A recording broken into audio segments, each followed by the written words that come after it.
าติโยมผู้บาสกุสิกาพอข่าวไม่ข่าวเรียมกราบหนึ่งกราบสองกราบสามไหว้พระอาราธนาศีลแล้วก็อาราธนาไหว้พระสมาทานศีลอาราธนาธรรม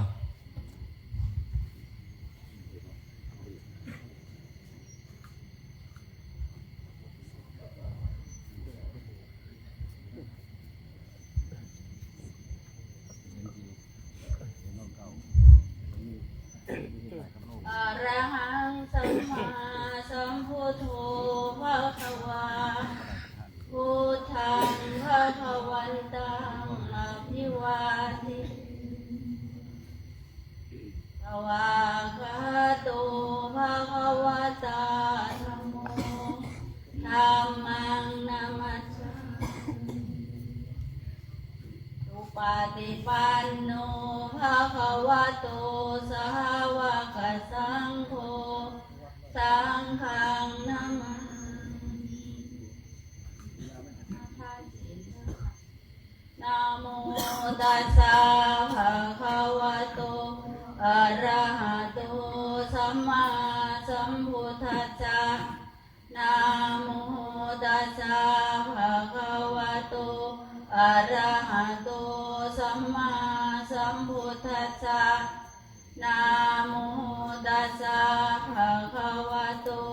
อะระหะโตสัมมาสัมพุทธัสสะ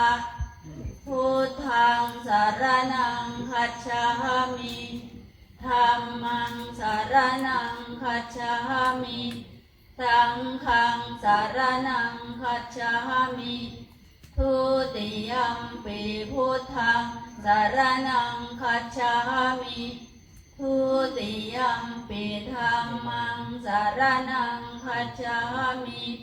ทุติยัมปิสังฆังสรณังคัจฉามิตาติยัมปิพุทธังสรณังคัจฉามิตาติยัมปิธัมมังสรณังคัจฉามิตาติยัมปิสังฆังสรณังคัจฉามิปานาติปาตาเวรมณีสิกขาปะทังสมาธิยามิอาทินนาทานาเวรมณีสิกขาปะทังสมาธิยามิอาพรหมจาริยาเวรมณีสิกขาปะทังสมาธิยามิมุสาวาทาเวรมณีสิกขาปะทังสมาธิยามิสุราเมรยมัชฌัปมาทัฏฐานาเวรมณีสิกขาปะทังสมาธิยามิวิกาลโภ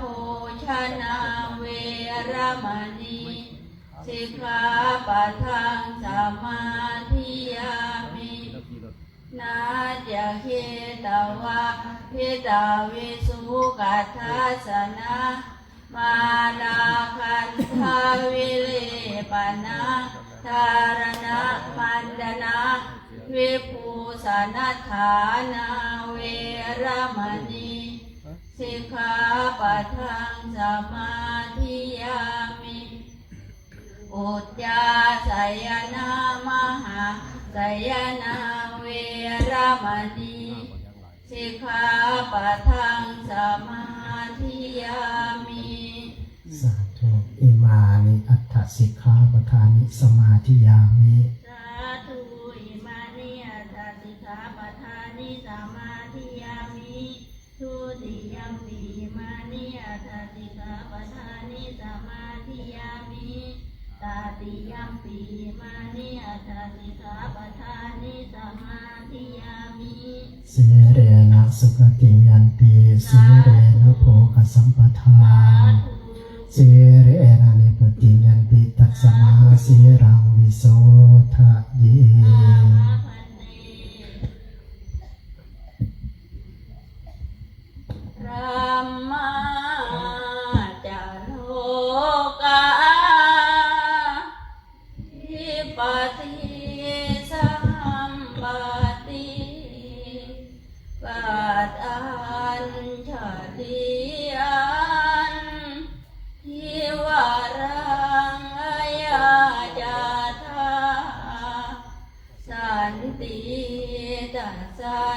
รา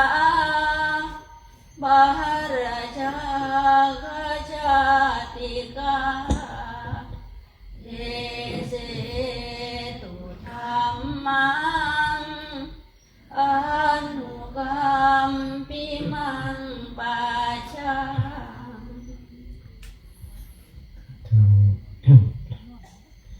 นะโมตัสสะภะคะวะโตอะระหะโตสัมมาสัมพุทธัสสะนะโมตัสสะภะคะวะโตอะระหะโตสัมมาสัมพุทธัสสะนะโมตัสสะภะคะวะโตอะระหะโตสัมมาสัมพุทธัสสะโยโวอานันทะธัมโมจะวินโยจะเทสิโตปัญญโตโสโว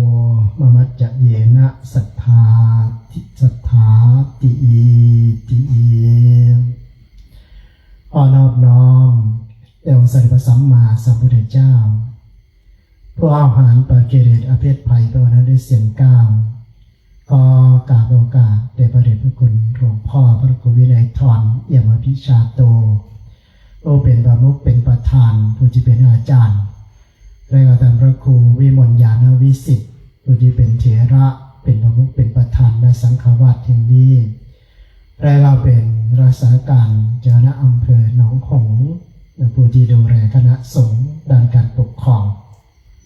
ขอโอกาสในคณะสงฆ์พระเถรานุเถระพุทธศาสนาธรรมิกทั้งสองฝ่ายด้วยความเคารพอย่างสูงยิ่งขอความเจริญสุขสนมงคลความผาสุขเยือกเย็นในจิตใจจงมีแก่ญาติโยมสาธุชนทั้งหลายผู้ใคร่ในศีลใฝ่ในธรรมที่ได้มาร่วมกันประพฤติปฏิบัติธรรมร่วมกับคณะสงฆ์ในงานเข้าอยู่ปริวัติกรรมประจำปีของวัดป่าสะขวัญประจำปีพุทธศักราช 2568อยู่ในขณะนี้ด้วยกันทุกคนทุกท่าน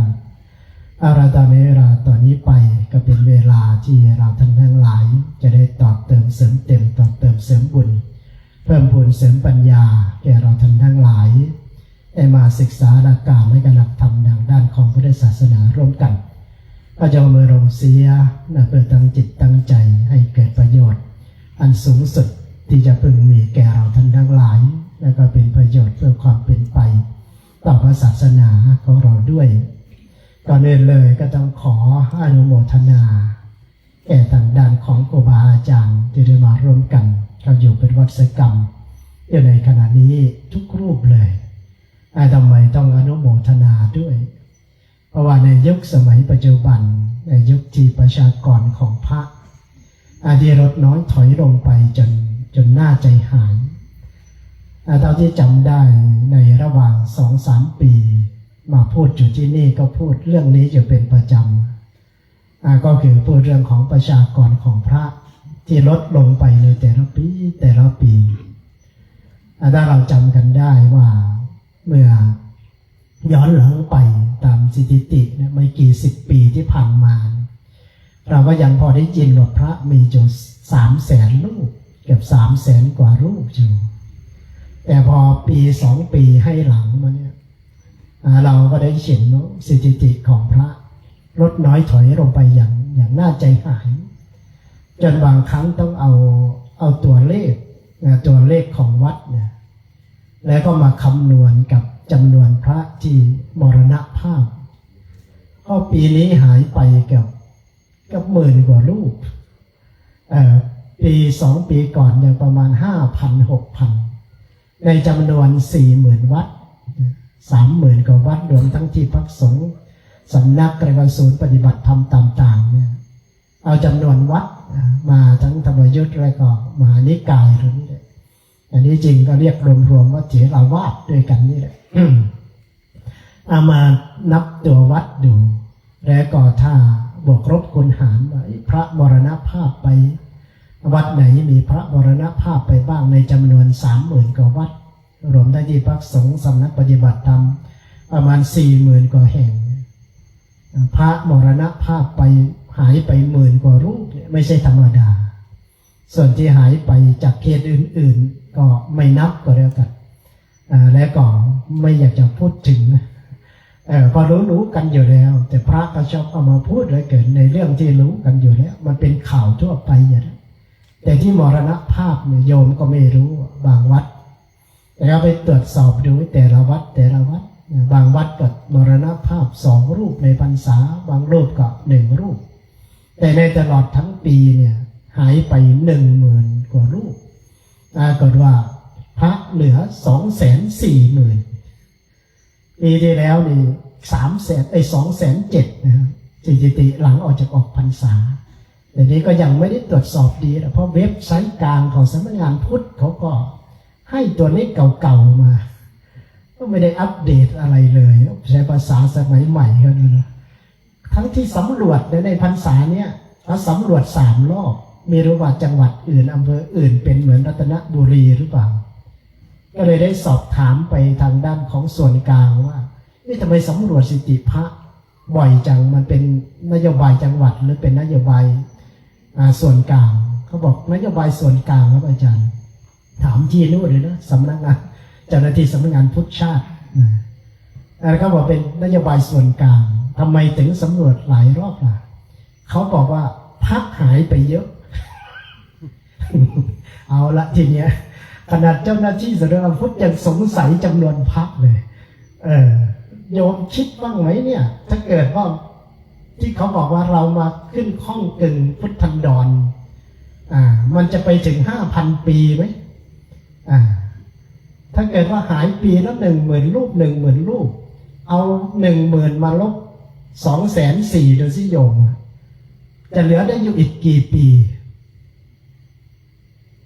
คือท่านบอกครับอาจารย์ฮะใครหัวใบคิด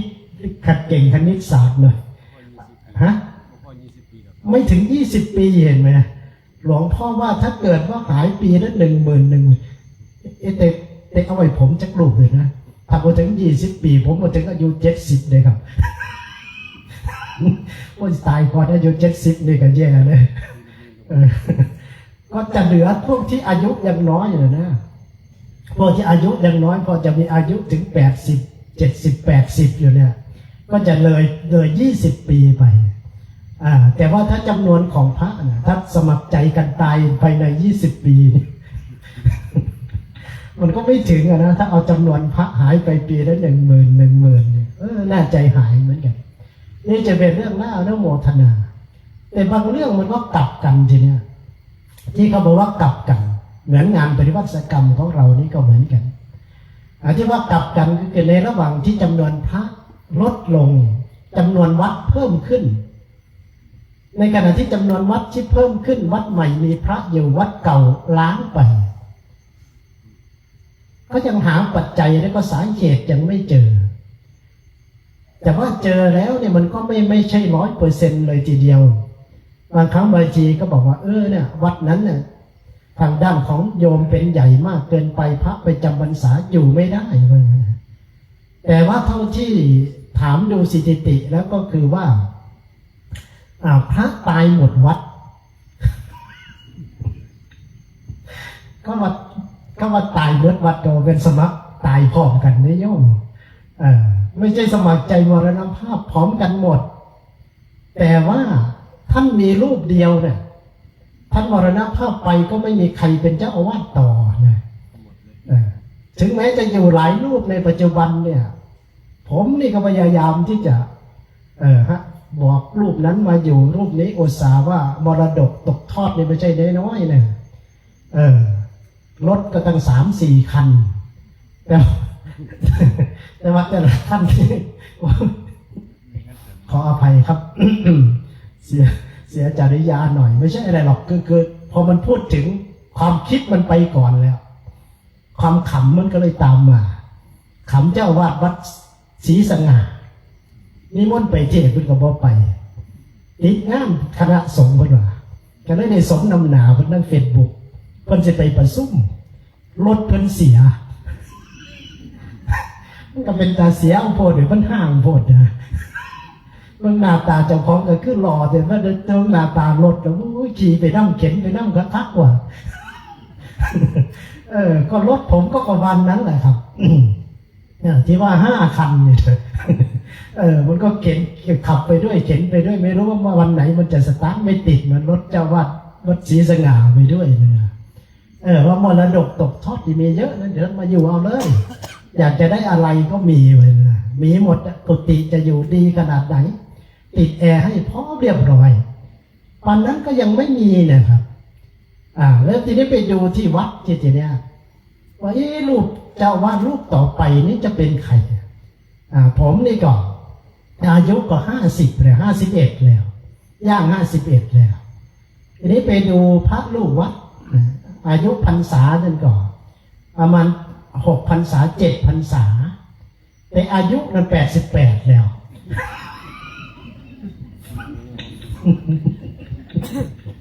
แต่อย่าประมาทเลยครับไอ้50นี่อาจจะมรณภาพวันไหนก็ได้เพราะอยู่ดีๆก็ไม่รู้เป็นโรคอะไรแม่นอนอยู่ดีๆตื่นมาโยมปวดข้อแขนปวดข้อศอกโยมเขาก็บอกว่านอนทับแขนหรือเปล่าอาจารย์สงสัยนะทีนี้เวลานอนหลับเราก็ไม่รู้นะมันทับไม่ทับก็เลยเชื่อโยมว่าอาจจะเป็นนอนทับแขนมันไม่ใช่เดี๋ยวเนี่ย3 เดือนแล้วมันก็ยังไม่หายนอนทับแขนแล้วมันจะอายุนานขนาดนี้วะทีเนี้ยหมอเขาไปปฏิบัติธรรมด้วยเขาบอกอาจารย์ต้องไปตรวจเลือดนะมันน่าจะเป็นเกาต์อย่างนั้นน่ะเอาละมันนี่หาโรคให้อยู่แล้วข้อขาก็ยังไม่หายบันไดมันพาหักไปทีนี้ไปที่โรงพยาบาลเขาเอ็กซเรย์แล้วว่าเอ็นฉีกเนื้อตรงที่มันยึดกับเอ็นมันฉีกออกมาด้วยเอ็นก็ช้ำด้วยอักเสบก็จำเป็นต้องเข้าเฝือกก็เลยเข้าเฝือกเข้ามาได้อยู่2 วันมันทำอะไรก็ไม่ถนัดเดินก็ไม่สะดวกก็เลยถอดมันซะเองเลยเนี่ยไปถามหมอว่ามันมีวิธีที่จะรักษาอย่างไรได้บ้างเขาบอกว่าไม่รู้จะให้ผมรักษาอย่างไรอาจารย์เนี่ยมันมีวิธีการเดียวจะเข้าเฝือกไว้อย่างเท่านั้นเนี่ยจนกว่ามันจะหายใช้ระยะเวลาเข้าเฝือกก็ประมาณ2 เดือนถึง3 เดือนโอ้ไม่ได้เลยนะงานยังรออยู่มีงานนู่นมานี่จำสันคือมันอึดอัดก็เลยถอดไปจะปันนี้มันก็ยังไม่หายจะเนี่ยแล้วทีนี้ตอนที่เป็นใหม่ๆไปก็พยาบาลหลานลูกหลานหลวงพ่อพระครูท่านนี่แหละพระครูวินัยธรเนี่ยมันก็บอกว่าสนิทเหมือนกับลูกเหมือนกับหลานเหมือนกันเนี่ยโตมากับทางด้านของสำนักกินมาตั้งแต่เด็กมันก็เรียกแต่หลวงพ่ออันนี้จริงผมก็ไม่แก่หรอกยังเป็นรุ่นพ่อมันยังไม่ได้หรอกแต่มันก็เรียกหลวงพ่อหลวงพ่อก็เลยตามน้ำไปกับหลวงพ่อ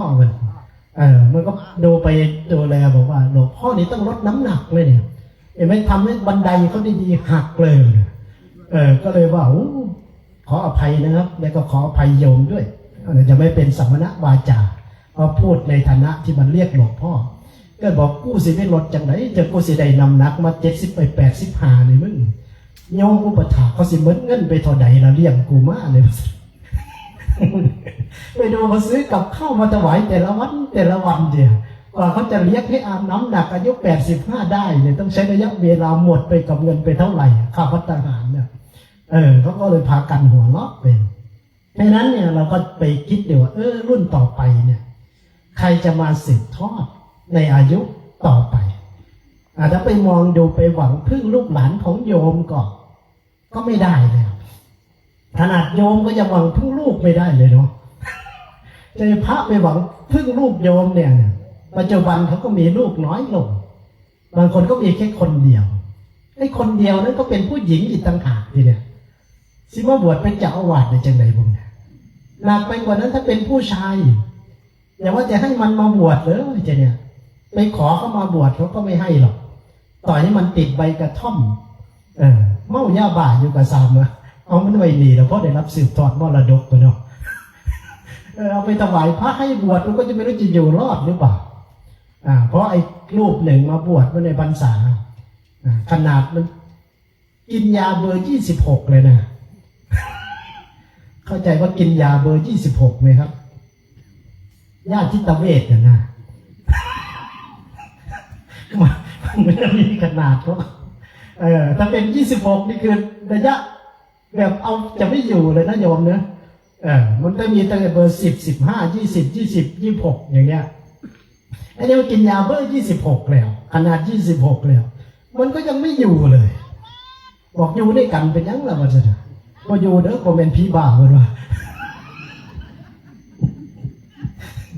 ไอเราที่ยังไม่ได้กินเบอร์อะไรเลยไอ้มันเบอร์ที่16แล้วมันก็ทำให้เราสงสัยเหมือนกันว่าพวกอยู่นี่เป็นว่าหรือเปล่ามันก็ไปที่ไปออกพรรษาเดี๋ยวเนี่ยเห็นไหมเนี่ยขนาดกันนี้แล้วเนี่ยเขายังไม่อยากให้อยู่แม่ก็ไม่อยากให้อยู่เห็นนะไอ้พวกที่เป็นอย่างนี้ก็ไม่อยากให้มาบวชเห็นเหมือนกันเราก็เลยว่าอนุโมทนาพอได้ข่าวว่ามีครูบาขอไปมีพระที่ท่านบวชมาอยู่ปริวาสด้วยเราบอกว่าบวชเข้าปริวาสกันเห็นทั้งแบบเป็นอาจารย์กรรมนี่ก็คงจะมีพระใหม่บวชในช่วงใหม่ๆนี่เหมือนกันไหมข้างหลังก็มีไหมครับที่เข้าปริวาสจริงๆบวชมาเข้าปริวาสจริงๆยกมือเพื่อขับหลวงพ่อเว้ยหน้าตาขึ้นหลวงพี่ไม่เห็นเราหลวงพ่อไม่นะเราก็ยกน้องหน้าตาก็เรากับหลวงพี่อยู่คนนั้นนะหลวงไทยนี่น่าอนุโมทนานะทำไมจะบอกน่าอนุโมทนาเพราะมันเป็นเรื่องที่ยากมากในการที่จะเข้ามาสู่ธรรมวินัยเนี่ยหรือว่าเป็นเรื่องที่ยากในพระพุทธศาสนานี้ทุกรันติท่านสัมพุขาปริภาชกเนี่ยท่านเข้าไปสนทนากับท่านพระสารีบุตรในสนทนาหลายเรื่องอายตนะเรื่องธาตุเรื่องอริยมรรคเรื่องมรรคต่างๆนะแล้วก็จนมาถึงข้อสุดท้ายเรียกว่าคำถามคำตอบในหมวดสุดท้ายเนี่ยท่านก็ไปถามว่าอะไรที่มันยากในพระพุทธในธรรมวินัยเนี้ยท่านกิงนุโขอโวโสสารีปุตตะวิมัสสมิงธรรมวินัยโยทุกการันติอะไรที่เป็นเรื่องยากในธรรมวินัยเนี้ยแต่ก่อนท่านยังไม่ใช้คำว่าศาสนาท่านใช้คำว่าธรรมวินัยอันนี้จริงๆว่าพุทธศาสนาก็มีมาตั้งแต่ในพุทธกาลเลยนะในพระบาลีในพระไตรปิฎกก็มีเขียนอยู่หลายที่แต่เมื่อพระพุทธเจ้าท่านจะตรัสถึงศาสนาเนี่ยท่านก็ใช้คำว่าธรรมวินัยเหมือนกับผมที่ขึ้นพุทธภาษิตนั่นแหละว่าท่านกับตันกับพระอานนท์ก่อนที่จะปรินิพพานพระอานนท์ไปทูลถามว่าเมื่อพระองค์ปรินิพพานไปแล้วเนี่ยใครจะมาเป็นพระศาสดาแทนพระพุทธเจ้าในพระพุทธเจ้าก็เลยตรัสว่าธรรมวินัยเนี่ยจะเป็นศาสดาแทนเราท่านทั้งหลายและท่านใช้คำว่าธรรมวินัยตัวนี้ท่านก็ใช้คำว่าธรรมวินัยเหมือนกันหรือในศาสนาเนี่ยทางด้านของพระภาษาริบุตรที่ก็เรียกว่าปัปปชาการบวชนี่แหละเป็นการยากนะในพุทธศาสนาเห็นไหมเราก็ลองคิดดูว่าแต่ละรูปแต่ละคนที่จะมาบวชได้เราอาจจะเห็นว่าเป็นเรื่องง่ายปรงผมห่มผ้าเหลืองพระอุปชาสวดยติให้ก็เป็นพระมาว่าอย่างนั้นแต่ขบวนการก่อนที่จิตที่จะคิดมาบวชในแต่ละรูปแต่ละองค์เนี่ยเห็นไหมครับขนาดที่ว่าอยู่แบบที่ผมว่าเนี่ยมันก็ยังไม่มาเลยแล้วก็เยอะด้วยอย่างรุ่นพวกผมเนี่ยแต่ก่อนมันเป็นคนดีหน้าตาก็ดีแต่เสียผู้เสียคนเพราะน้ำเมาก็เกิดความสงสารว่ามันน่าจะบวชแล้วมันน่าจะดีขึ้นได้นะน่าจะพออยู่ดีกว่าอยู่ทางแบบนั้นน่ะไปชวนมันก็ไม่มาเนี่ยทำไมไม่มาเลยทีเนี้ยงานก็ไม่มีทำเมียก็ปะมาลูกก็ไม่อยู่ด้วยภาระอะไรก็ไม่มีแล้วน่าจะมาบวชมันก็ยังบ่มาคิดเบิ่งกันไปแล้วทีเนี้ยคนที่จะมาบวชได้มันต้องอาศัยบุญอย่างหนึ่งมาด้วยนั่นก็คือเนกขมะบารมีต้องพอมีแล้วจึงมีจิตคิดที่จะมาบวชนะครูบาอาจารย์ที่ได้คิดที่จะมาบวชแล้วก็มาอยู่เนี่ยที่มาบวชได้ก็ลองสังเกตดูว่านึกย้อนไปถึงตัวเองนะว่าสมัยใช้ชีวิตการเป็นฆราวาสเนี่ยเชี่ยวเดียวต่อแนวความคิดเนี่ยก็ไม่เคยคิดว่าจะบวชนี่ไผเคยคิดว่าสิมาบวชเนี่ยครับยกมือได้ไหมครับใช้ชีวิตอยู่ปกตินี่คิดว่าแต่สิมาบวชเนี่ยนะก็น่าจะมีนะครูบาอาจารย์ที่ท่านมีบุญมีอัธยาศัยอยู่แล้วนะนี่นะในครั้งพุทธกาลในอะไรต่างๆก็มีหลายรูปก็คงจะมีแต่ในความเป็นจริงเนี่ย เมื่อนั้นไปจึกถึงตัวเองว่าขบวนการยากที่ท่านภาษาลีบุตรท่านตอบว่ายากเนี่ยมันยากในขบวนการไหนอย่างไรบ้างยากตั้งแต่ขบวนการที่จะคิดที่จะน้อมจิตออกไปบวชนั่นแหละเราก็เห็นวัดเห็นพระมิหนำซ้ำเนี่ยนี่คือความเป็นจริงแต่ก่อนเห็นพระเนี่ยคิดว่าพวกไม่มีศักยภาพพอที่จะไปทำการทำงานเลี้ยงชีวิตได้เพราะเราอยู่ที่บ้านหรือเห็นพระส่วนใหญ่ก็เป็นหลวงปู่หลวงตามาสวดแต่กุศลาให้มูอยู่เถอะนะก็นึกว่านั่นคืออาชีพหลักคือหน้าที่หลักของท่านเป็นแค่ผู้นำทางด้านของพิธีกรรมนี่คือแนวความคิดของผมนะครับแล้ววิถีชีวิตในความเป็นอยู่มันก็ไม่ได้ที่จะน้อมไปสู่การบวชสักเท่าไหร่นะเอาอย่าว่าแต่ไปบวชมาบวชเลยเห็นเพื่อนเห็นหมู่คณะเห็นเพื่อนเห็นคนรู้จักสมัยนั้นมันธรรมกายเขากำลังจะดังเขากำลังดังขึ้นมามีคนไปปฏิบัตินุ่งขาวห่มขาวแม้แต่เท่าแก่ที่ร้านเนี่ยก็ไปพาชวนลูกน้องพาอะไรไปให้โบนัสอีกต่างหากนะไม่ต้องมาประท้วงเอาเหมือนไดกิ้งด้วยสงสัยพระบ่มีปฏิกิริยาเนี่ยเพราะหูจักบริษัทไดกิ้งเนี่ยเขาดีแล้วนะครับพนักงานเขาประท้วงเอาโบนัสโบอะไรถูกไล่ออกกันเป็นเจ้านี่เขาให้โบนัสใครไปประพฤติปฏิบัติธรรมอยู่ที่เจ้าของตึกแกลเลอรี่ร้านเพชรแกลเลอรี่ติดก่อนเขาจ้างไปโอ้ลูกน้องไปกันเยอะมีผมคนเดียวไม่ไปบ่ได้บ่เป็นยังหรอกโบนัสจากนั้นเขาก็ให้ผมเยอะแล้วเหรอผมบอกกล่าวว่าให้ดอกเพราะฉะนั้นก็เลยไม่ไปไปก็ได้พิเศษไม่ไปก็ได้พิเศษอยู่ดีก็มีวิธีการหาเอาเองอยู่แล้วก็เลยไม่สนใจเพราะจิตมันไม่คิดที่จะไปอยู่แล้วแต่เพื่อเขาไปนี่ทำไมมันจึงไม่น้อมไปเหมือนกับเขาแต่เขานั้นได้โบนัสไม่ได้โบนัสบางคนเขาก็ไปแล้วก็ไปประจำด้วยทุกเสาร์ทุกอาทิตย์ผมก็ไปอยู่นะขับรถไปส่งเขาไปดูเฉยๆว่าเขาไปทำอะไรกันไปดูเห็นเต้ก็ไม่ได้คิดอนุโมทนาไม่ได้รู้เลยนะว่ามันดียังไงเป็นอะไรยังไงไม่สนใจใยดีเลยนะว่าง่ายๆก็กลับมาเฉยๆเห็นเขาไปก็ธรรมดาปกติไม่ได้คิดอะไรนี่คือมันไม่มีอัธยาศัยในส่วนเหล่านี้เลยแม้แต่ทางด้านของพ่อถามว่าใครจะบวชบ้างให้พ่อตอนนี้แกยังไม่ป่วยตอนดีๆอยู่นะก็มีลูกชาย2 คนว่าใครจะบวชบ้างก็บอกผมไม่บวชให้พี่ชายบวชกันเลยกันเอาไปเอามาเวลาเล่าตายผมพัดได้บวชวันนี้พอพี่ชายมันแต่งงานไปแล้วนี่ก็เลยเป็นหน้าที่ของผมได้บวชเพราะพ่อตายเลยครับต้องขอบคุณพ่อผมเลยผมว่าถ้าพ่อตายผมไม่ได้บวชนะครับดังนั้นต้องขอบคุณที่พ่อผมตายผมจะได้บวชเนี่ยมันเป็นขบวนการยากเดี๋ยวนี้จิตแค่จะน้อมไปเนี่ยมันก็ยังไม่มีเลยอันนั้นบางครั้งบางทีเห็นเด็กวัยรุ่นเห็นอะไรต่างๆที่เขาไม่ได้สนใจเรื่องศาสนาและในขณะเดียวกันก็ยังมาตั้งตัวเป็นศัตรูกับพระในบางผู้บางคนหรือบางสังคมบางที่ก็ไม่ได้คิดอะไรนะเข้าใจเพราะตัวเองก็มีอัธยาศัยแต่ก่อน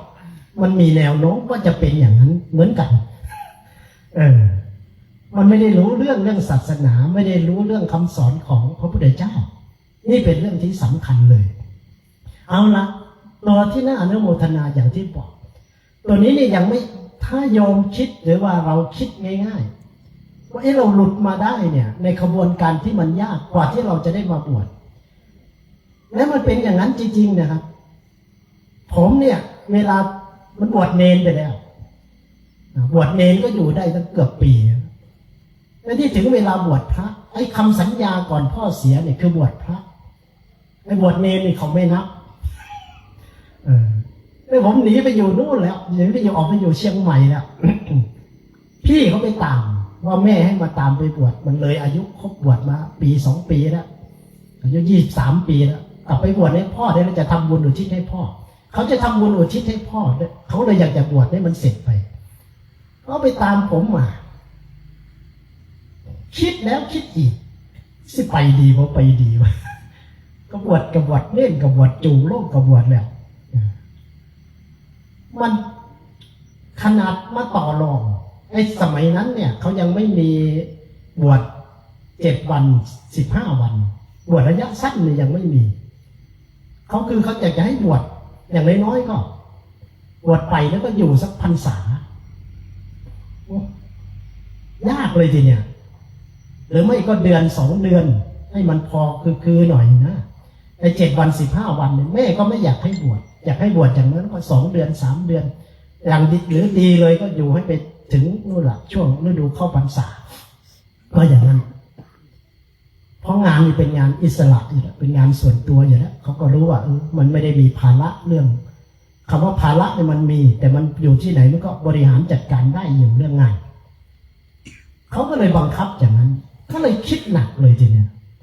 จะไปดีไม่ไปดีแต่ว่าสัญญาแล้วตกขวากรับคำแล้วก็เนี่ยเขาว่าเป็นลูกอกตัญญูอยู่เลยผมเองเป็นลูกกตัญญูอยู่เลยเดี๋ยวมันจะเสียเกียรติลูกกตัญญูลูกรักพ่ออยู่ทีเนี้ยก็เลยได้มาเนี่ยก็เลยเห็นขบวนการว่าเนี่ยขนาดแค่จะมาบวชไม่ได้ตั้งใจว่าจะบวชอยู่ตลอดนี่นะแค่บวชตามประเพณีหรือบวชอุทิศส่วนกุศลเนี่ยเราก็ยังคิดหนักเลยนะที่คิดหนักนี่คิดวางแผนทุกชั้นขั้นตอนเลยว่าเพื่อจะเอาเพื่อนคนไหนไปอยู่เป็นเพื่อนเอาไปอยู่เป็นหมู่เห็นอย่างเห็นมันทรงมากตอนแรกรูปไหนวางแผนเงินผมเลยอันนี้ความจริงเลยนะครับ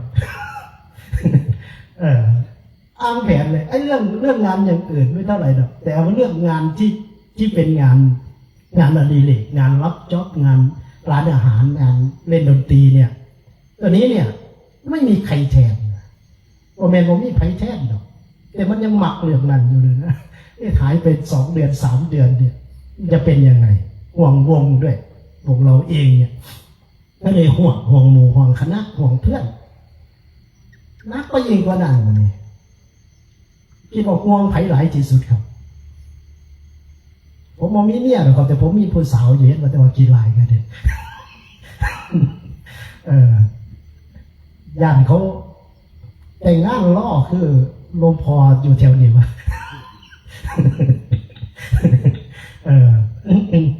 ไม่ได้พาดพิงถึงวัดกวาอาจารย์เนี่ยแต่พาดพิงพระภูมินำผมเนี่ย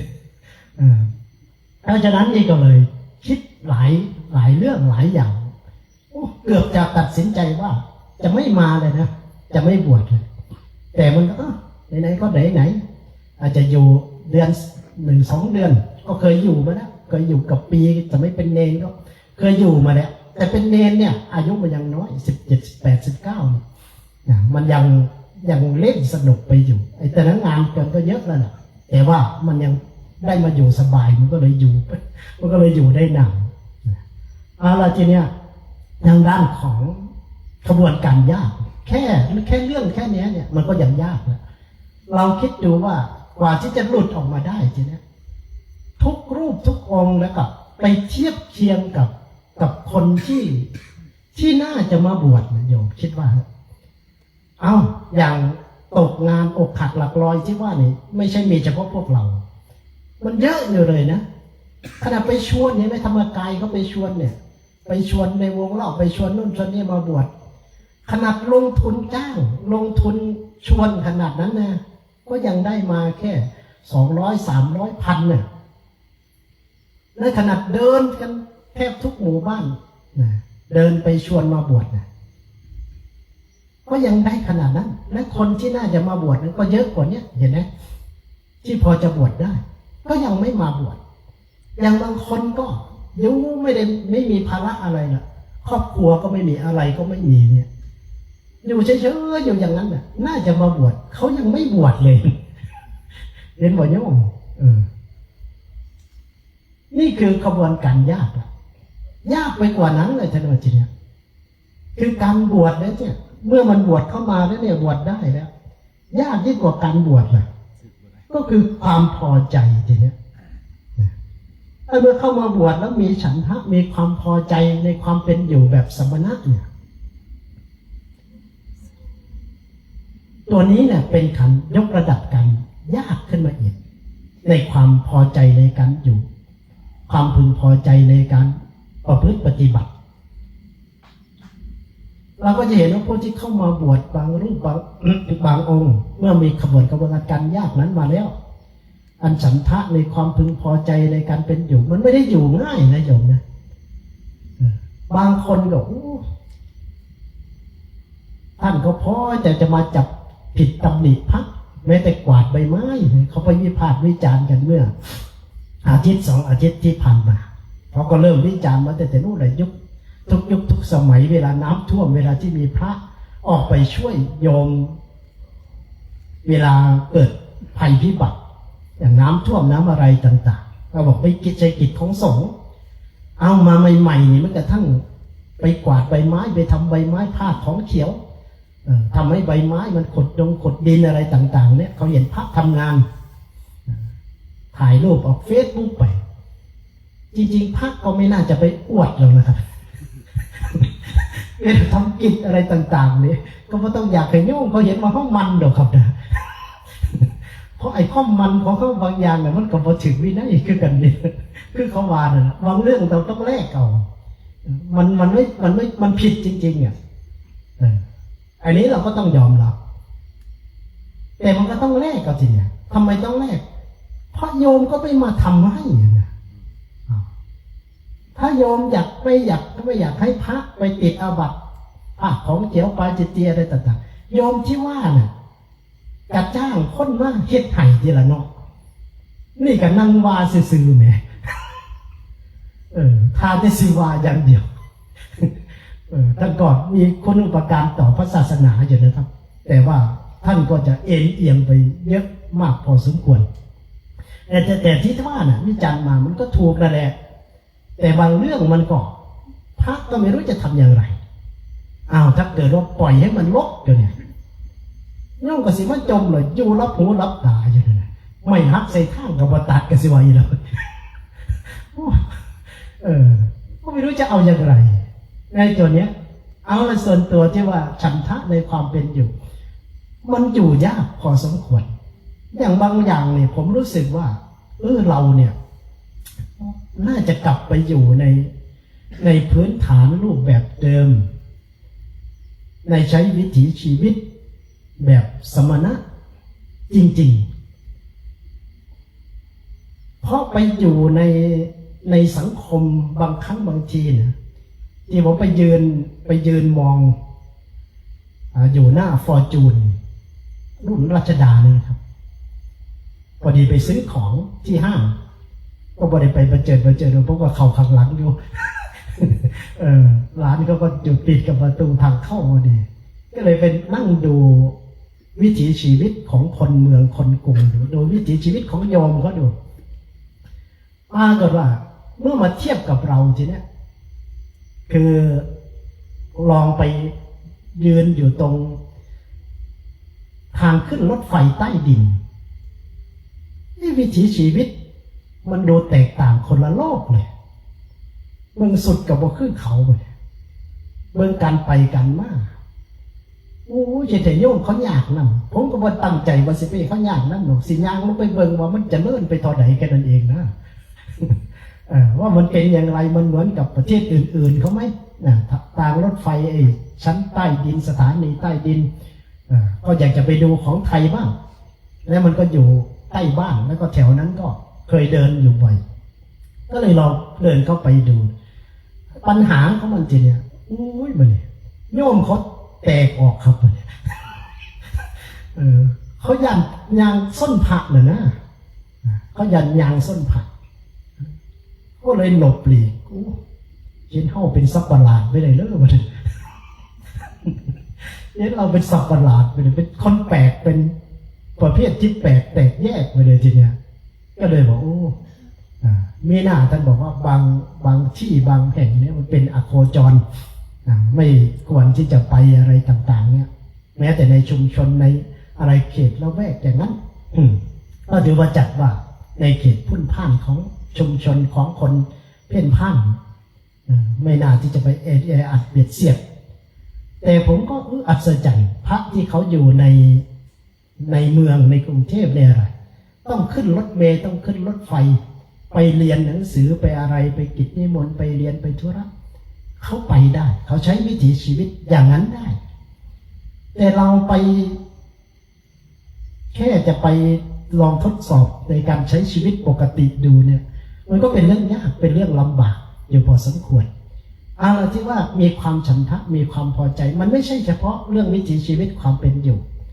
มันต้องเปลี่ยนวิถีชีวิตใหม่เลยในแต่ละวันทำอะไรตามใจก็ไม่ได้ไม่ว่าทำอะไรที่มันไม่ได้อยู่ในกรอบในวินัยอะไรต่างๆก็ไม่ได้ที่สำคัญคือความพอใจที่จะมานั่งประพฤติปฏิบัติตื่นดึกรุกเช้ามานั่งสวดมนต์ไหว้พระอยู่เนี่ยผมเคยพูดไปหลายที่เลยก็หลายแห่งแหละที่นี่ก็พูดกับหลายปีก็พูดมาแล้วที่ว่ามันเกิดความอึดอัดขัดเคืองไม่พอใจขนาดไหนที่ว่ามันไม่มีฉันทะเนี่ย ที่ว่าบวชระยะสั้นสุดอ่ะถ้าลงทุนบวชรู้จัดรถแห่เลี้ยงโต๊ะโต๊ะจีนลงทุนบวชไปเนี่ยจ้างมหรสพครบงานหมดไปหลายแสนพอดีก็ไปบวชในช่วงของตอนเย็นพอดีบวช3 โมงเย็นกว่ามันจะแห่เสร็จกว่าจะอะไรเสร็จกว่าอุปชาจะได้บวชอันนี้จะกำหนดบวชบ่ายนะฉันเพลเสร็จแต่นี้กว่าจะแห่กว่าอะไรเสร็จก็ปาก็ไปบ่าย2 โมง3 โมงบวชเสร็จลงมาก็เหลือเวลาประมาณ30 กว่านาทีจะได้เวลาทำวัด16 นาฬิกาหรือ4 โมงเย็นที่วัดเขาก็ตีระฆังแล้วก็เปิดธรรมะพอเปิดธรรมะนี่แหละปรากฏว่าหลวงพี่ที่บวชใหม่เนี่ยแค่ได้ยินเสียงธรรมะใจมันร้อนเลยเกิดความอึดอัดขัดเกิดความรำคาญมันไม่เหมือนเสียงเพลงเดินเข้าบ้านไปบอกแม่ว่าจะสึกเลยทีเดียวแม่บอกไม่ให้สึกไม่สึกก็ถอดผ้าเหลืองเลยครับเอาเสื้อมาใส่เลยเอาเสียวกางเกงมาใส่ซึกเองเลยก็เลยว่าบวชระยะสั้นที่สุดแล้วล่ะถ้านับจากลงจากบวชมาประมาณ30 นาทีก็คงจะไม่มีใครสั้นระยะสั้นขนาดนี้แล้วก็ไม่ได้บวชหน้าไฟก็จะเผาศพเสร็จก็จึงสึกแต่นี่30 นาทีลงทุนไปหลายแสนเห็นไหมมันไม่มีฉันทะไม่มีความพอใจนี่เกิดแต่ว่าขบวนการยากอันนั้นพระรูปไหนก็บ่นว่าไม่ค่อยจะเห็นก็มาสวดมนต์ไหว้พระนั่งสมาธิจะเอาวัดแต่ละลูกก็บ่นให้ลูกน้องเร็วแทบทุกวัดนั่นแหละหรือแม้แต่เนี่ยที่เราเข้ามาเห็นไหมการจะพอใจที่จะมาประพฤติปฏิบัตินั่งสมาธิเจริญจิตตภาวนาโดยที่ไม่ต้องให้ใครมาบังคับเลยแม้แต่มาเข้าปริวาสคิดว่าเขาประสิมากรมูทุกมือหลวงพ่ออยากยกระฆังเสือเหมือนนั้นบ้างมองเลยเนาะเห็นไหมครับเห็นความยากเห็นความพอใจไหมฉันทะไหมฉันทะมากไปกว่านั้นเวลาฟังเทศเนี่ยจังอึดอัดขัดเคืองเลยเนี่ยทักย่ำไหนสีลงพระวันเจ็ดมันก็สีม่องตามเวลานั่นแหละครับแต่ไอ้คนฟังนี่นะผมก็เคยเป็นผมก็ไปเข้ามันท่านมากับมันก็เลยรู้สึกความรู้สึกอึดอัดขัดเคืองเข้าใจความอึดอัดขัดเคืองเหมือนกันยิ่งไปฟังใหม่ๆโอ้แต่เป็นผมฟังเข้าใจก็สิเป็นอรหันต์ไปเลยครับ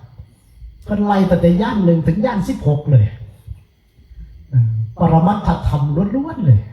เราฟังไม่เข้าใจเลยมันอึดอัดขัดเคืองมากเลยนะแต่ทีนี้ถ้ารูปไหนมามีเฮมีฮาก็พอว่าก็พ่อได้หัวขันไม่ล่าไปตามเพลินแต่มันไม่ได้สาระเลยนะตัวนั้นพระพุทธเจ้าท่านก็ตำหนิด้วยแต่เทศดีท่านก็มีหลักอยู่รูปไหนถ้าเราจะไปตัดสินถ้าท่านเทศอย่างนั้นล่ะเป็นไปเพื่อละซึ่งโทสะโมหะราคะโทสะโมหะโทสะคิราคะคินะ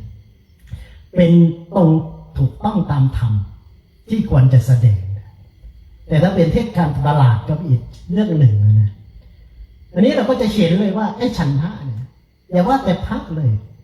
โยมก็เหมือนกันได้ไหมโยม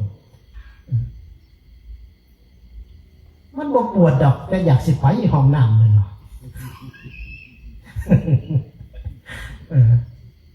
ไปดิแล้วก็ไปเดี๋ยวก็ไปเลยนะแต่เป็นยางผ่อนขาก็ยังดีนั่งโดนมันปวดขาตัวนี้เพราะอะไรเพราะมันไม่มีตัวฉันทะถ้าฉันทะความพึงพอใจใส่มันจะมีความใส่ใจพอมันมีฉันทะวิริยะมันจะตามมาถ้ามันปลูกเร้าแล้วก็รู้คุณค่าไปมากกว่านั้นมันจะมีฉันทะที่เรียกว่าฉันทะภาระเป็นกำลังยินดีพอใจใส่ใจเอาฟังไม่รู้เรื่องฟังไม่เข้าใจฟังไม่สนุกแต่จะฟังเอาอานิสงส์โดยเฉพาะคนที่ตั้งใจว่าจะมีสิทธิ์ในการเข้าข่ายพระญาณของพระเจ้าอัตยาศัยที่จะต้องสร้าง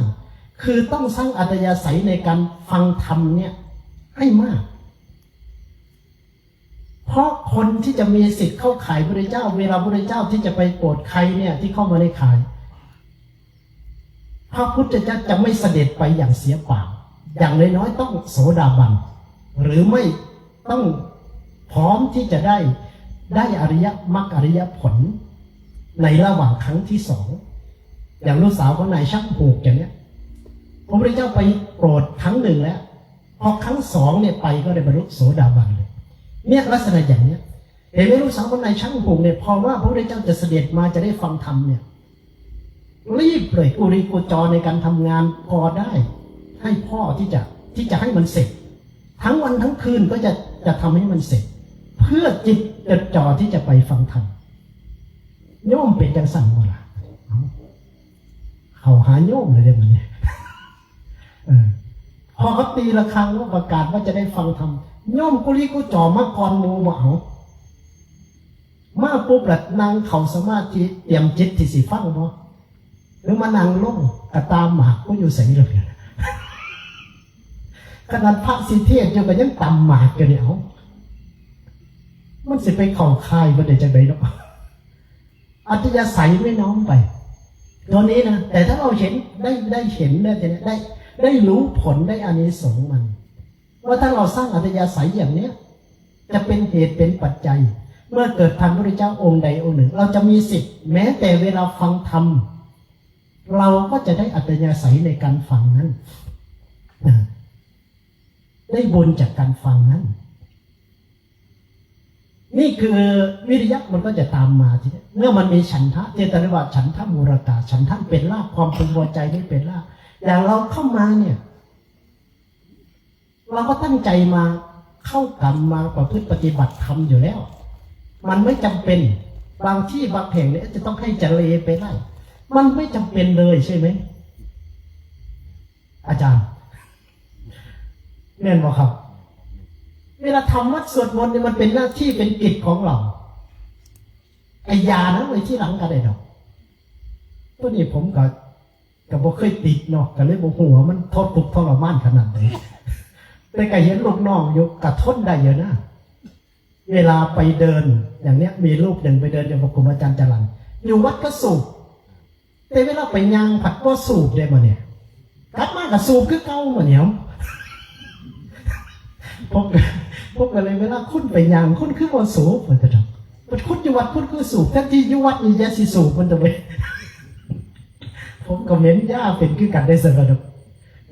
พวกเม้นเป็นจะพวกโมเวลาไปยางนึงสนุกเนี่ยก็อดได้ในช่วงนั้นแล้วเนี่ยทำวัดไม่ถึงชั่วโมงบางรูปก็ออกไปคุยกันไปสูบบุหรี่ไปอะไรทำไมไม่มีฉันทะเลยทีนี้เพราะมันเป็นเรื่องยากแต่ถ้าเราทำได้ทีนี้มันเป็นเรื่องที่ทำในสิ่งที่ทำได้ยากพวกเรามาทำเนี่ยมันเป็นสิ่งที่ทำได้ยากที่สุดแล้วในธรรมวินัยเนี่ยเมื่อมีฉันทะมีความพึงพอใจวิริยะมันก็จะตามมาการเอาจิตจดจ่อจิตใจใส่ในตัวนั้นอิทธิบาทสี่มันจะมาเป็นรูปเลยทีนี้มันจะมาอยู่ในองค์ธรรมของโพธิปักขิยธรรม37แล้วเนี่ยอิทธิบาทสี่ อินทรีย์ห้าภาระห้ามันก็จะไหลตามกันมา มันเริ่มจากตัวพึงพอใจนี้ขึ้นมาซะก่อนแต่ถ้ามันปลุกความพึงพอใจขึ้นมาไม่ได้ ต่อให้ตื่นตีสี่มันก็สิอืดอาดอยู่คือเก่านั่นแหละยังไม่ได้ตีสี่เดี๋ยวบางรูปเนาะสมัยก่อนมีพระไปจำพรรษาอยู่ด้วยบวชมาใหม่ก็เลยบอกทำมันนักหลายกะลงมาทำวัดทีเดียวเลยตีห้ากันยังโมม่าอยู่เอามันสิขนาดใดได้ไหมเพราะฉะนั้นสิ่งที่สำคัญเราจึงเห็นขบวนกันว่าโอ้ที่ท่านภาษาในบทท่านมันยากอย่างนี้นี่เองอย่าว่าแต่พวกท่านเลยครับผมเองก็เช่นเดียวกันนั่นแหละใหม่ๆเมื่อก่อนเบิร์นมาอยู่เหมือนกันนั่นแหละแต่มันโชคดีหน่อยว่ามันได้ไปเจอครูบาอาจารย์ไปเจองานปฏิบัติไปเจอสัตมิกที่เกื้อกูลกันเป็นกัลยาณมิตรซึ่งกันและกันได้มันก็เลยดึงและทีเนี้ยมันยังมีตัวปลุกเร้าอย่างอื่นเพราะว่าถึงจะเป็นฆราวาสไม่มีจิตคิดที่จะน้อมไปบวชก็ตามไม่สนใจเรื่องศาสนาก็ตามแต่ผมกับมักเริ่มอิทธิฤทธิ์พอสมควรเลยครับเกือบได้ไล่มาในเขาอยู่แต่ก็บอกกาสักเย็นโมไปสักละห้องโอ้ยโอ้ยอยู่กับโอ้อยู่แถวชลบุรีกับหลวงพ่อเปิ้ลน่ะนะผมชอบอ่านหนังสือโลกทิพย์เนี่ยสมัยแต่ก่อนหลวงปู่มั่นหลวงปู่ไฟหลวงปู่เสาอะไรต่างๆก็รู้จักประวัติไปทุดงเจอเสือเจอช้างเจออะไรต่างๆมีอิทธิฤทธิ์ปฏิหารเจอผีสางนางไม้มักอ่านมันขึ้นนิยายเลยนะก็เลยได้อ่านแต่ว่าแต่ก่อนเนี่ยถ้าแก่เขาเล่นเหรียญก็เลยได้ไปชอบกับเขาเล่นพักเล่นอะไรนี่เนี่ยก็เลยได้ไปดูไปซื้อมาอ่านไปอ่านมามันน่าอ่านนะมันน่าติดตามเรื่องของครูบาอาจารย์ไปทุดงไปอะไรต่างๆแต่นั้นมันก็ไม่ได้รู้เรื่องศาสนาอะไรหรอกก็เข้าใจว่ามันเป็นเรื่องของทางไสยศาสตร์ทางเวทมนต์ของขลังอะไรไปไม่เข้าใจเรื่องความพ้นทุกข์เรื่องข้อวัดเรื่องอะไรต่างๆหรือไม่รู้จักว่านั่นคือ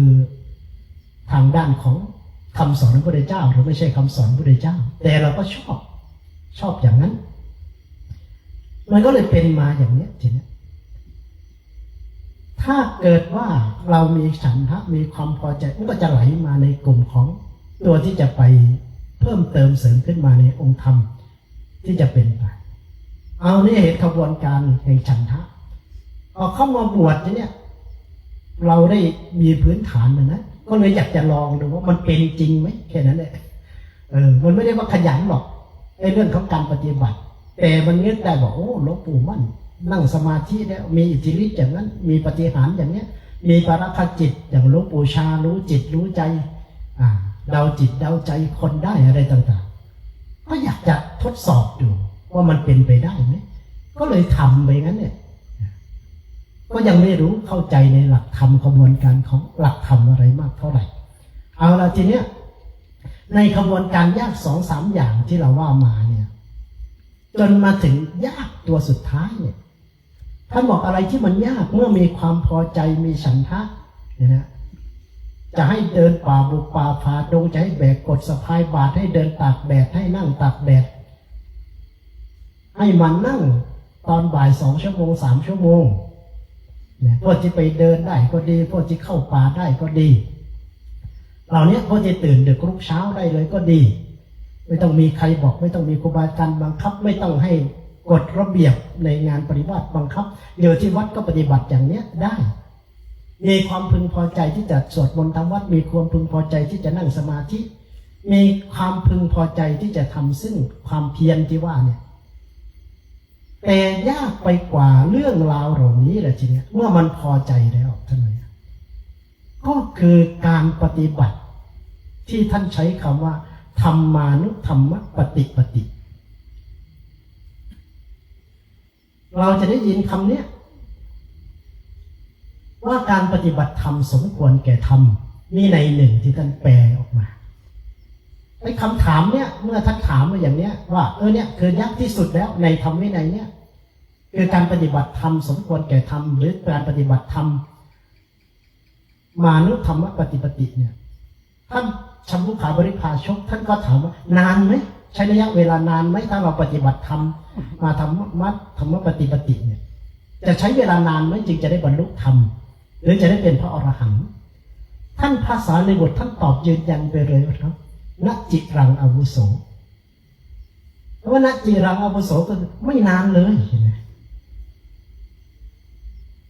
แล้วทำไมพวกเรามันนานจังครับ มันนานเลยเนาะนางว่าได้จักมือล่ะได้สมาธิจักน้อยวะล่ะรู้เห็นความสงบสักนิดมายังหลวงพี่ที่บวชไหมได้สมาธิแน่บ่ครับฮะหรือได้แต่หลับเอาละเรามาทำความเข้าใจกับคำนี้หน่อยที่จำว่าคำว่าธรรมานุธรรมปฏิปติเนี่ยทำไมท่านจึงใช้คำว่าถ้าปฏิบัติธรรมที่เป็นธรรมานุธรรมปฏิปติเนี่ยมันจึงไม่นานครูบาอาจารย์ท่านแปลไว้ที่บอกว่าปฏิบัติธรรมสมควรแก่ธรรมถ้าท่านเจ้าคุณพุทธโฆษาจารย์หรือท่านเจ้าคุณปอประยุตโตเนี่ยท่านก็จะพูดไว้ในบทที่ท่านแสดงธรรมเรื่องปัญญาวุฒิหรือว่าธรรมที่จะทำให้เกิดปัญญา4ประการมันก็จะมีหลักธรรมนี้อยู่ด้วยท่านก็อธิบายเรื่องของธรรมานุธรรมปฏิปติได้ว่าปฏิบัติธรรมน้อยคล้อยตามธรรมใหญ่เราก็ต้องมาแปลไทยเป็นไทยไอ้สมควรแก่ธรรมเนี่ยเราพอฟังเข้าใจไหมครับทีเนี้ยปฏิบัติธรรมน้อยคล้อยตามธรรมใหญ่ทีเนี้ยโยมเข้าใจบ่มั้ยเนี่ยเข้าใจบ่โยมฮะบ่โยมก็ตอบได้ง่ายโพดดอกเลยบ่ตอบแบบซอยกันจักหน่อยให้กำลังใจกันจักหน่อยเลยไอ้การว่าปฏิบัติธรรมสมควรแก่ธรรมเนี่ยท่านน่าจะใช้คำแปลในความหมายของปฏิปนสูตรธรรมานุธรรมา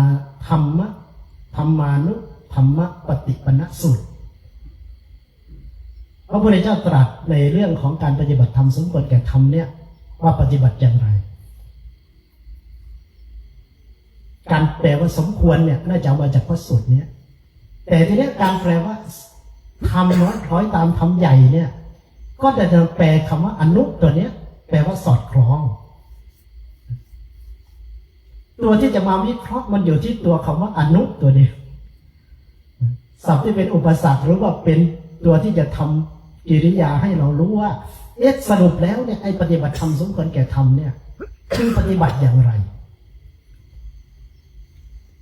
ถ้าไปแปลคำว่าอนุเนี่ยจะแปลว่าตามก็ได้แปลว่าน้อยก็ได้แปลว่าสอดคล้องก็ได้แปลว่าเนื่องด้วยก็ได้ทีนี้แต่ในความหมายตัวเนี้ยเราจะแปลว่าสอดคล้องก็ได้ทีนี้ท่านจึงแปลมาอย่างเนี้ยจะแปลว่าตามก็ได้ท่านจึงแปลมาอย่างเนี้ยจะแปลว่าเนื่องด้วยหรือสอดคล้องก็ได้ท่านจึงแปลว่าสมควรคือปฏิบัติที่มันจะสมควรบรรลุธรรมเลยนะเรื่องของเรื่องแล้วมันจะปฏิบัติที่สมควรบรรลุธรรมได้อย่างไรก็คือต้องปฏิบัติให้มันถูกต้องและก็ถูกตรงและก็ถูกครบหมวดด้วยทั้งหลักการหลักธรรมถูกต้องในหลักธรรมถูกต้องในหมวดธรรมด้วยอย่างสมมติเราสวดอานิสงส์ในนิธิกันธสูตรว่าทำนิธิกันธสูตรเนี่ยทำ4ประการเนี่ยจะได้มาซึ่งผลให้ได้ผลที่น่าปรารถนาอย่างรูปสวยมีผิวพรรณงามใช่ไหมมีผิวพรรณงามมีเสียงไพเราะมีรูปสวยมียศมีบริวารถ้าเราปฏิบัติอย่างใดอย่างหนึ่งถ้าเราให้ทานหมวดธรรมเนี้ยมี4หมวดมี4หลักธรรมที่บอกทานศีลสัญญามะธรรมะถ้าให้ทานเฉยๆเนี่ยจะมีรูปสวยได้ไหมได้บ่หลวงพี่ใครเป็นหลวงพี่ก็ตอบไปผมเลยครับท่านหลวงพ่อก็ไม่ต้องตอบ อันนี้เราหนักใจเรื่องหลวงพี่เลยทีเดียวทานเนี่ยถ้าวัตถุทานนั้นไม่มีผลวัตถุที่จะไปเป็นกรรมชรูปก็ไม่เกิดอานิสงส์แห่ง ผิวพรรณงามแห่งรูปสวยยกเว้นวัตถุทานที่จะไปมีปรุงแต่งทางด้านกรรมชรูปอย่างอานิสงส์ข้าวต้มเนี่ยข้าวยาคูเห็นไหมอานิสงส์10 ประการของการถวายข้าวยาคูจะทำให้ผิวพรรณดีด้วยได้อานิสงส์ส่วนนี้เขาเรียกว่าทานที่มีกรรมที่จะไปปรุงแต่งที่เรียกว่ากรรมชรูปไปปรุงแต่งรูปในเวลาที่เราจะเกิดหรือปฏิสนธิในระหว่างวิทนาการอยู่ในครรภ์ตั้งแต่เกิดปัญจสาขาตั้งแต่เริ่มต้นเป็นตัวการละในทักกะสูตรเนี่ยเห็นไหมโยมแต่ถ้าทานอย่างอื่นเนี่ยทานเงินทานวัตถุอย่างอื่นที่มันไม่มีผลทางด้านนี้มันก็จะได้ไม่มีอานิสงส์อันเนี้ยเราจะต้องไปปฏิบัติตัวไหนทีเนี้ยและตัวทานเนี่ยมันไม่รับประกันนะว่าเราจะได้เกิดมาเป็นมนุษย์เห็นไหมท่านจึงบอกว่าทานเนี่ยตัวบุญตัวเนี้ยมันเป็นที่พึ่งของสัตว์ทั้งหลายไปเกิดเป็นหมากับถ้าเฮ็ดบุญไว้ดีก็สิได้ใส่บุญต้นนั้นได้โยมเห็นบอกเกิดเป็นหมารวยลอยลาบนะเป็นหมาบริเป็นหมาขี่เหือนในวัดแล้วหมาขี่เหือนในวัดเนี่ยส่วนใหญ่บริให้ท่านผมคิดว่านะและอานาสิเป็นเจ้าอาวาสก็ได้เพราะมันมักนั่งเจ้าอาวาสอาสนะเจ้าอาวาสว่ะแต่หมาบางตัวเป็นท่านไปดูสิครับทีเนี้ยนอนห้องแอร์ผมบอกดูๆแล้วเรื่องหมานี่ก็ได้เรื่องสุนัขก็ได้ทำไมไปเกิดอยู่ในครอบครัวเศรษฐีทำไมเขาไปอยู่ดีได้วิบากแห่งกรรมที่เคยให้ทานเอาไว้นะโยม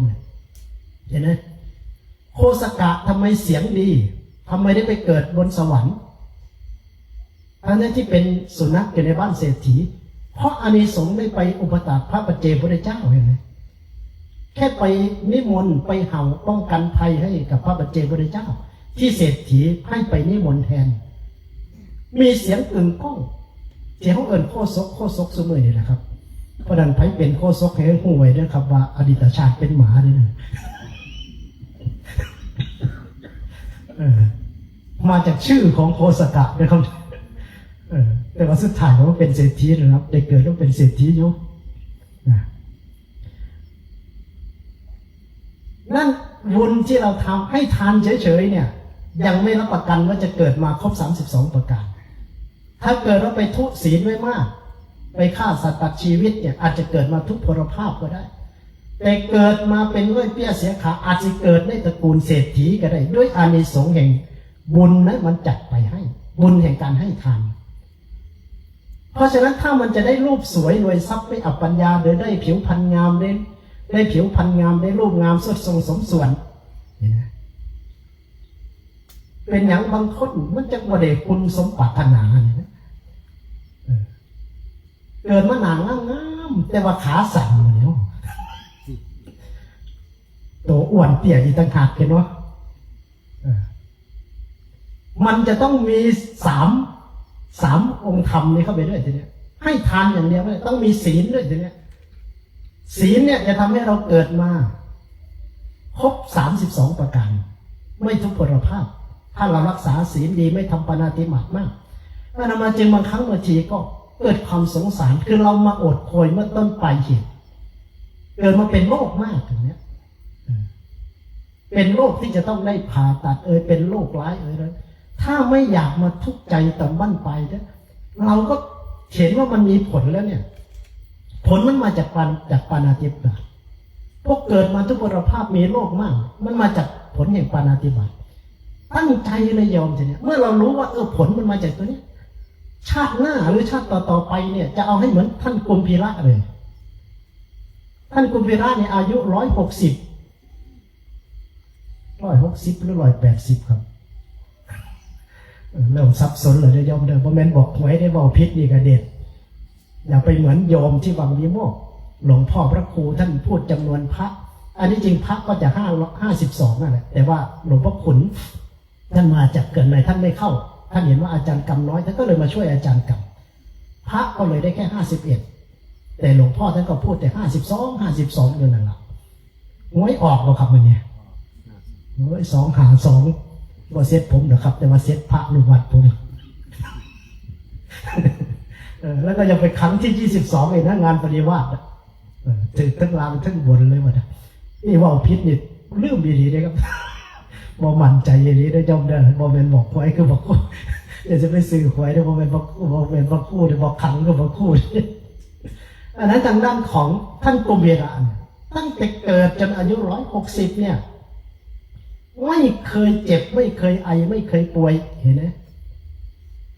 นั่นอานิสงส์จากบุญเฉพาะบางอย่างที่ท่านเคยถวายเกลานเปสักพระพุทธเจ้าเคยทำวิจักโกดีเคยทำห้องน้ำแล้วก็ยังไม่ค่อยได้ทำปาณาติบาตมาเลยเพราะฉะนั้นเราเห็นอานิสงส์ของศีลเนี่ยเสเรนะสุปฏิยันติเนี่ยเราก็ทำเอาทีเนี้ยตั้งสัจจะตั้งอธิษฐานเอาตั้งแต่วินาทีนี้เป็นสิบขายุ่งได้อยู่มั้ยมันอยากเติมจะได้ตั้งแต่ยุงนี่แหละเอาตั้งแต่มดตัวแดงแมงตัวน้อยเลยเพราะเราจะตั้งจิตแผ่เมตตาเนี่ยมันไม่เลือกประเภทไม่เลือกสัตว์เล็กสัตว์ใหญ่นะตั้งแต่ยุงนี่แหละไอ้ที่ศัตรูตัวไร้กาจกับเรานี่แหละตั้งจิตเอาเลยให้มันได้อันชักต่อไปแล้วก็ปลอดภัยเลยทีเนี้ยจากทุกข์ภัยจากโรคที่จะมาเกิดกับเราในตัวนี้เอาล่ะทีนี้ที่บอกว่าเมื่อศีลมันมากำกับเมื่อมันมีศีลด้วยจะต้องให้ทานและต้องรักษาศีลด้วยนะศีลนี่เป็นที่ตั้งของทรัพย์ด้วยเป็นที่ตั้งของบุญด้วยที่บอกว่าได้รูปทรงสมส่วนเนี่ยมันมาจากอานิสงส์หรือได้รูปที่เกิดมาเป็นมนุษย์ครบ32ประการมันมาจากอานิสงส์ของศีลกุศลศีลเป็นปัจจัยแล้วที่เกิดมีหน้าตาดีสวดทรงสมส่วนนี่แหละได้ยศได้บริวารเนี่ยมันมาจากกุศลศีลนะมีอำนาจความเป็นใหญ่นะมาจากกุศลศีลปัจจัยของทานน่ะวัตถุทานบางอย่างมีวัตถุทานบางอย่างไม่ให้ได้อานิสงส์นั้นแต่ที่บอกว่าได้ยศได้บริวารด้วยเนี่ยมันมาจากกุศลศีลเป็นปัจจัยได้สวดทรงสมสวยขอไปสมส่วนครับไม่ใช่สมสวยพวกสปีดใส่กับเวลาแล้วสมส่วนได้สวดทรงสมส่วนตัวไม่ยาวเกินไปไม่สั้นเกินไปเกิดมากลูกสวยสวดจนองค์เอวดีนะโยมเนี่ย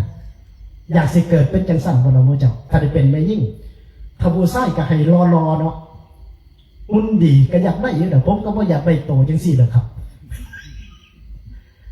เห็นไหมว่าบางรูปเนี่ยฉันไม่รู้จะฉันยังไงฉันเยอะกว่าผมจนจะเด็กเขาไม่อ้วนโอ้ในบุญรักษาคนดีรูปหล่อพวกดาราบางคนไหมหุ่นเนี้ยพวกในวงในแบบโยมก็เหมือนกันอย่างผมเห็นบางคนครับดาราที่ค่าตัวเป็นแพงอยู่ที่จีนเนี่ยผมไปนั่งอยู่กับเขาโอ้ยหมู่เขาทายดูมากว่าเป็นผู้สาวผมมาสั่งคืออยู่กันดูมันกินเลยครับโอ้ยกินแบบคนจีนเลยนะครับเป็ดเป็นโตนะมันกินนะมันก็ยังไม่อ้วนแล้วบอกว่าไม่กลัวอ้วนได้ยังไงเฮ้ยฉันยังไงกินยังไงก็ไม่อ้วนเลยมันพูดไทยได้เลยไปนั่งคุยกับผมอยู่ที่ลีเจียงนั่นคือบุญรักษาแล้วนะหน้าตาดีค่าตัวขายโฆษณาตัวหนึ่งเนี่ยเป็นได้5,000-6,000 หยวนหรือเป็น10,000 หยวนก็มีนะเงิน10,000 หยวน 20,000เป็น100 ล้านบาทก็มีนะโฆษณาแค่ตัวเดียวเนี่ยได้เป็น1,000 ล้าน100 ล้านค่าตัวแพงอย่างนั้นนะหน้าตาดีสมส่วนยิ่งพวกนางงามเลยทีเดียวนางจักรวรรดิเขาได้มาอย่างไรได้มาจากตัวเนี้ยได้มาจากสัญญมะกับธรรมะที่เกิดมาหน้าตัวดำอะไรเนี่ยมันเกิดปัจจัยในสนธิวิญญาณเนี่ยเราไปสนธิวิญญาณในช่วงที่จิตมีโทสะคือตายเนี่ยระวังโกรธเนี่ยแล้วก็ไปจุติไปแล้วไปเกิดในช่วงนั้นเกิดมาสิโตดำเดี๋ยวโยมเด้อถ้าเกิดอยากเกิดมาเขาก็ยาสิให้สัญญามะเนี่ยตัวควบคุมข่มใจ ควบคุมพฤติกรรมที่มันจะแสดงออกมาเวลาไม่พออกไม่พอใจเห็นนี่จะมันพอใจมันเนี่ยกันจะสิไปรับตาสั่งไส้เขานั่งอยู่มันอึดอัดขัดเคืองก็ไม่แสดงพฤติกรรมออกมาตั้งใจฟังคือจังเข้าใจยังขัดพุ่นออกไปแล้วแสดงนี้เขาเรียกว่าสัญญมะคือข่มจิตข่มใจไม่ให้อุปกิเลสทั้งหลายไม่ให้ราคะโทสะโมหะไม่ให้ความอึดอัดขัดเคืองไม่ให้ความโกรธความพยาบาทเข้ามาในจิตในใจได้ส่วนธรรมะเป็นตัวเติมเสริมแต่งฝึกฝนอบรมกิริยามารยาทฝึกไม่ให้มันโกรธฝึกไม่ให้มันเกลียดฝึกไม่ให้ตัวอึดอัดขัดเคืองมันเข้ามาได้ความโลภความโกรธความหลงที่มันจะเข้ามาเนี่ยตัวพวกเนี้ยมันจะเป็นตัวที่จะนำเราไปสู่ความรูปสวยไหมไม่มีพยาบาทไม่มีความอิจฉาริษยาเวลาเราทำบุญเราก็ทำด้วยบริสุทธิ์ใจไม่ไปแข่งกับใครไม่ไปที่จะให้มันดีกว่าใครไม่ไปทำเกินกว่าใครไม่ทำไปเอาหน้าเอาตามันก็จะได้มาซึ่งสวดส่งที่สมส่วนที่พูดมาเนี่ยเพื่อให้เราเข้าใจว่าถ้าอยากให้มันได้สมปรารถนาหรือได้ผลมาครบเซตอย่างเนี้ยไม่ได้เกิดมารวยเฉยๆเกิดมาแล้วไม่ก้นเปี้ยเสียขาไม่ปัญญาอ่อนเกิดมาแล้วได้ชดทรงสมส่วนไม่อ้วนไม่ดำไม่เตี้ยเกิดขึ้นมาแล้วมีผิวพรรณอันงามเราจะต้องปฏิบัติธรรม4ประการนี้ให้มันได้ครบถ้าให้อย่างใดอย่างหนึ่งเนี่ยมันก็ยังไม่ครบรักษาศีลอย่างเดียวก็ขาดอันหนึ่งไปมีการประพฤติปฏิบัติสมาธิเพียงอย่างเดียวข่มจิตข่มใจไว้เพียงได้เพียงอย่างเดียวสัญญามกับธรรมะเท่านี้ส่วนความร่ำรวยถ้าไม่ได้ให้ทานมันก็ไม่มาศีลที่ไม่รักษายศถาบรรดาศักดิ์หรือว่ารูปทางกายที่จะครบ32ก็ไม่มานี่คือธรรมานุธรรมปฏิปติที่ว่าเนี่ยคือถ้าเรียกตัดเซตมาอย่างเนี้ยเราจะต้องปฏิบัติให้ครบเซตให้มันสมควรรับผลนั้นๆหรือทำที่สอดคล้องกันอย่างนั้นๆเอาละทีเนี้ยกลับมาหาดูพวกเราทีเนี้ยเมื่อเรารู้ว่าต้องปฏิบัติธรรมมันสอดคล้องกันอย่างนี้หรือถูกต้องตามหลักธรรมตามหมวดธรรมอย่างนี้เราจะปฏิบัติสมาธิภาวนาเราต้องรู้ว่าอะไรคืออาหารของสมาธิที่สำคัญเราจะต้องไปเริ่มต้นที่ตรงไหนถ้าเป็นโยมในขบวนการนั้นบอกทานศีลภาวนานะแต่ของเรามาเริ่มต้นที่ศีลสมาธิปัญญาเมื่อจะมาเจริญสมาธิเมื่อจะมาประพฤติปฏิบัติถ้าอยากจะเป็นพระธุดงค์ไม่ใช่ว่าจะบวชเข้ามาแล้วเห็นเขาทำอย่างนั้นก็แบกกดสบายบาตรไปเลยสมาธิก็ยังไม่ได้เรียนปริโภทก็ยังไม่รู้นิวรธรรมก็ยังไม่ได้เรียนธุดงค์13ข้อที่ว่าเป็นวัดแห่งธุดงควัดเนี่ยมันคืออะไรเราก็ยังไม่รู้แต่ก็อยากเป็นพระธุดงค์เนี่ยเขาวันเดียวบางรูปท่านก็สอนลูกศิษย์ยุคเขาบอกว่าไม่ต้องไปเรียนมากไม่ต้องไปศึกษามากหรอกลุยมันเลยว่าอย่างนั้นนะกัดแขวกัดข้ามเขาป่าเขาดงบ้างมูไปแบบยิ่งกว่านักเดินป่าพกสบายผ้าไปด้วยกัดตุนมาไปเป็นกิโลมาเนี่ยเอาน้ำหนักกันนะครับกิโลหนึ่งมันจัดแพ็คกันอย่างกี่ดำแล้วมันขาดประเคนไม่เช้าขึ้นมาใครสิไปประเคนไงเราเนี่ยไปไม่แต่ผักทั้งนั้นเดียวอาหารเนี่ยเราเนี้ยเก็บไว้ข้างคืนไม่ได้นะครับไม่ใช่ยาวาการลิกบอกครับว่าเป็นน้ำตาลเนี่ยบอกน้ำตาลเนี่ยเขาจะได้7 มื้อเนี่ยครับมีน้ำสั่งว่ามีอย่างสักกะตัดโนใหม่มันต้มมีตั้งหากเหมือนเนี่ยเขาพิษแต่จะผักของเขียวไปจะมาประเคนก็ไม่ได้ประเคนเนาะอันนี้ไม่ได้ว่านะครับแต่พูดให้ฟังแต่เสียว่าผมว่าเดิมนะจะซีเมนต์นะเอาเนี่ยว่าเราไม่ได้ศึกษาในเรื่องของศีลมันต้องเริ่มต้นมาที่ศีลของเราก่อนนะศีลเนี่ยมันก็ไม่ใช่แค่จาริตศีลวาริตศีลมันยังมีจาริตศีลอีกศีล2 ประเภทเนี่ยส่วนใหญ่เมื่อพูดถึงศีลเราก็ไปใส่ใจเฉพาะข้อห้ามก็คือวาริตศีลแต่เราไม่ใส่ใจในเรื่องของอภิสมาจารเลยก็คือจาริตศีลตัวนี้เนี่ยท่านทางด้านของท่านภาษาลีบุตรเนี่ย ท่านตอบท่านอุปวานะในอุปวานะสูตรเนี่ยไว้ชัดเจนเลยนะครับจารณะวิปันโนโหอาวุโส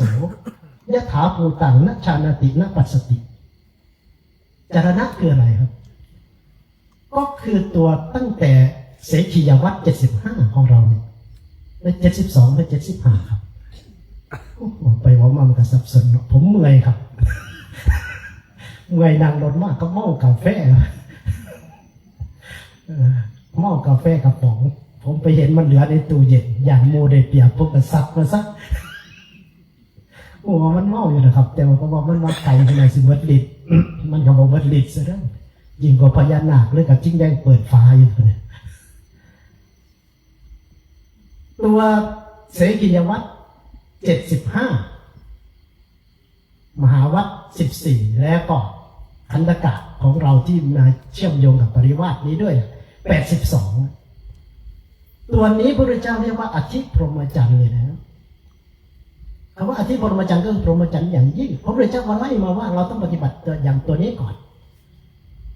ในอัตถกถาในสมัญสาภาษาที่กาภาค3เรียกว่าพุทธโฆษาจารย์ที่ท่านแต่งคัมภีร์รจนาวิสุทธิมรรคเนี่ยท่านก็พูดไว้ชัดเจนเลยว่าถ้าเราไม่ปฏิบัติไม่บำเพ็ญวัดและจะบำเพ็ญศีลได้บริบูรณ์ได้อย่างไรเมื่อบำเพ็ญวัดไม่บริบูรณ์ศีลก็ไม่บริบูรณ์เมื่อบำเพ็ญศีลไม่บริบูรณ์การที่จะไปรู้เห็นแจ้งพูดสำนวนเดียวกับท่านสารีบุตรนี่แหละแต่ใช้ลักษณะต่างกันแค่นั้นเองใช้ศัพท์ที่มันต่างออกไปใช้สำนวนที่ต่างออกไปแต่หมายความเหมือนกันกับท่านพระสารีบุตรพูดก็คือจารณะวิปันโนพระพุทธเจ้าก็ตรัสในเรื่องของอภิสมาจารก็คือข้องวัดปฏิบัติอย่างนี้ตั้งแต่อาจริกาวัดอาคันตุกาวัดอาวาสิกวัดอะไรต่างๆผมว่าเดี๋ยวนี้พระเราทิ้งหมดแล้วจะอุปถากครูบาอาจารย์ยังไงอยู่กับพระเจระเราจะไปเปิดหน้าต่างเปิดพัดลมเนี่ยไปนั่งเบียดพระมหาเจระเราขออนุญาตเหล่านี้ไหมเรารู้จักวัดเหล่านี้ไหมเป็นเรื่องสำคัญนะครับแม้แต่อาคันตุกะวัดเนี่ยเราไปสู่ถิ่นอื่นถูอาวาสอื่นเพราะมันเป็นเหตุที่ได้โจทย์กันมาตั้งแต่ในครั้งพุทธกาลมาแล้วท่านจึงมาบัญญัติเหล่านี้ถึงจะมาในพระไตรปิฎกบาลีไม่กี่ข้อแต่เราก็ต้องเอาในดีกาในอัตถกถาในโยชนาก็ไม่ได้อย่างบางวัดเนี่ยมันมาในโยชนาเยอะมากกว่ามาในพระบาลีแต่เราก็ต้องถือเพราะครูบาอาจารย์นี่ก็สอนมาเนี่ยทุกวันเนี้ยเริ่มหายไปเลยนะข้อวัดปฏิบัติแต่ถ้าเรามีทีเนี้ยมันจะเกิดความอิ่มใจมากถ้าเราประพฤติปฏิบัติได้แม้อยู่กับครูบาอาจารย์อย่างอาจารย์พระครูท่านพูดถึงท่านอะไรนะครับที่เป็นพระฝรั่งสุเมโทใช่ไหมอาจารย์สุเมโทเนี่ยที่เห็นเขาไปล้างเท้าให้หลวงปู่ชาก็ดีเห็นไปกวาดใบไม้ก็ดีนะเขามีอคติตามวัฒนธรรมประเพณีทางตะวันตกทางยุโรปแต่เมื่อได้ไปทำเมื่อทีเนี้ยท่านเกิดปิติเกิดความอิ่มใจไม่อยากให้ใครไปแย่งทำเลยทีเนี้ยไม่อยากให้ใครไปแย่งอุปถากเลยมันเกิดขึ้นได้นะครับเราไปรับผ้าครูบาอาจารย์มาซักไปอุปถากอาจาริกาวัดเนี่ยอุปชัยวัดเนี่ยเพื่อที่จะไปสอนอนุชนรุ่นหลังได้ตัวนี้เนี่ยท่านกล่าวไว้ในทางด้านของอนาคตภัยด้วยนะถ้าเกิดผู้บวชมาใหม่ไม่ศึกษาให้ดีไม่จดจำให้ดีเป็นเหตุที่จะทำให้พระสัทธรรมเสื่อมด้วยเพราะเราจำผิดปฏิบัติผิดแล้วไม่ศึกษาเรื่องข้อวัดปฏิบัติเหล่านี้เราก็สอนอนุชนรุ่นหลังไม่ได้ความสมบูรณ์แห่งศีลมันไม่ได้ไปสมบูรณ์เฉพาะข้อห้ามเพียงอย่างเดียวข้อที่ท่านอนุญาตในเรื่องเหล่านี้ถ้าเราไม่ทำก็ถือว่ายังไม่สมบูรณ์และถ้าเรากลับไปที่บอกกลับไปใช้วิถีชีวิตแบบเดิมของเราเนี่ยมันจะเป็นการดึงศรัทธาในยุคปัจจุบันที่เป็นยุคของ Information Age ขึ้นมาได้ AGE เนี่ยที่ว่าเป็นยุคข้อมูลข่าวสารคือที่เขาวิพากษ์วิจารณ์เรามาเนี่ยบางเรื่องมันก็ใช่ของเขาเห็นไหมครับโดยเฉพาะในป่าปริวาสของเราทุกวันนี้เราชอบไปฉันตามอัธยาศัยพอไปฉันตามอัธยาศัยที่ยังไม่รู้กันบาทแห่งการฉันหรือวัดแห่งการฉันเนี่ย ถอดจีวรออกหมดเลยก็มีมันโยมเขามางานปฏิบัติแต่อยากไปเบิ่งถ่ายรูปเป็นบ่ครับเนี่ยลูกเลี้ยวเพิ่นนะเขาก็มาภาควิจารณ์มากไม่สำรวมเลยเนี่ยว่าสังวรศีลเรื่องศีลสังวรเข้าใจที่แต่ศีลนี่ครับศีลสังวรเราก็เลยขาดพวกนี้ไปเลยผมจะว่ากลับไปหาพื้นฐานเนี่ยอยากจะเป็นพระธุดงค์ก็ศึกษาหน่อยว่าธุดงค์13ข้อเนี่ยมันมาขัดเกลาตัวไหนเราจะอธิษฐานอย่างไรมาใช้ในกรณีไหนเอาสุโรคในจีวรท่านก็ให้เป็นสมถะที่ใช้3 ผืนซะถ้ามันไปไหนก็อยากจะได้เห็นบนใส่สุดไหมก็อยากได้สุดไหมในเพื่อนนะเห็นบนใส่มิสลินก็อยากได้มิสลินบางภูก็โว้ยแบกในใจจีวรไปครับไปออกกันทีเห็นว่าการหาผาได้กระเด็นเห็นอะไรก็หอบไปตัวนี้แหละที่ท่านให้มาสมทานเห็นไหมถ้ามันไม่โลภในอาหารมันก็ไม่จำเป็นที่จะต้องไปสมทานในส่วนของการบิณฑบาตกันอย่างนี้แต่ถ้ามันเกิดความโลภเป็นตัวกิเลสขึ้นมาเมื่อไหร่มันจะต้องเอาทุดงค์มาขัดเกลาในบางว่าถ้ามันอยู่กุฏิสบายแล้วมันขี้เกียจลุกขี้เกียจตื่นขี้เกียจทำวัดขี้เกียจนั่งสมาธิจิตมันไม่ตื่นท่านก็ไปอยู่โคนไม้ซะถ้ามันสบายเกินไปก็ไปหาที่ลำบากวัดที่อยู่โคนไม้เป็นวัดจึงมาขัดเกลาตัวเนี้ยแต่เราเข้าใจว่าทุดงค์คือการไปเดินทีนี้อันนี้ก็อยากเข้าใจว่าไม่มีผักไม่จัดพวกยางเลยครับผมวิสารุรักษาทุกข์ของคันธรรมญาตาเพราะผมก็ทำอยู่แต่นั้นเป็นการเผยแผ่เชิงเผยแผ่แต่ที่พระรุ่นใหม่เข้าใจหรือโยมเข้าใจเนี่ยอย่าไปเข้าใจอย่างนั้นทุดงค์ให้มันทุดงค์จริงๆอยากจะเป็นพระกรรมฐานก็อย่างที่ว่านี่แหละเราก็ไปศึกษาบวชธรรมปฏิบัติ37 ประการให้มันเข้าใจหลักของการประพฤติปฏิบัติเนี่ยอริวังเบล8 สติปัฏฐาน4 อริยสัจ 4เองก็ดีหรือกรรมฐาน40นี่ก็ดีอะไรคืออุปสรรคของสมาธิอะไรคืออาหารของสมาธิเราจะกำจัดนิวรณ์เวลาที่มันเกิดขึ้นแต่ถีนมิทะอุทันจักกุกุจจะหรือวิจิกิจฉานี้ได้อย่างไรเวลาที่มันเกิดขึ้นความลังเลสงสัยนั้นไม่ใช่เรื่องธรรมดานะผมถามอยู่ในงานปฏิบัติเมื่อกี้ว่าหลวงพ่อสงสัยว่าไอ้เพิ่นว่าเฮ็ดบุญแล้วได้ก้อนขี้ไถเป็นทองคำเสื้อเพราะว่าพระอนุนดำดินมาในมือเขาลงปัดลงทำสักยานาเพิ่นบ่เสื้อครับวันนี้แต่เรากับบวชอยู่ได้ครับบนเสื้อเด็กกระเด็นจัดเกิดวิจิกิจฉาไหมครับสงสัยไหมครับผมเนี่ยครับก็สงสัยกันนะครับแต่เมื่อเราเข้าไปศึกษาหลักธรรมจริงๆแล้วก็ไปดูบริบทพื้นที่แล้วก็ศึกษาที่กบในยุคในสมัยบางสมัยเนี่ยปุญญาฤทธิ์ก็ดีอิทธิฤทธิ์ไอ้ที่ปฏิหารเหล่านี้ก็ดีเนี่ยมันเหลือวิสัยที่เราจะเข้าไปถึงก็จริงแต่มันสามารถอนุมานได้หรือว่าเปรียบเทียบได้คำนวณได้ท่านภาษาลีบุตรเนี่ยท่านไม่ได้มีอิทธิฤทธิ์ปฏิหารอะไรเลยนะแต่ท่านสามารถนับเม็ดทรายในมหาสมุทรได้นับเม็ดฝนได้ด้วยอะไรครับด้วยปัญญา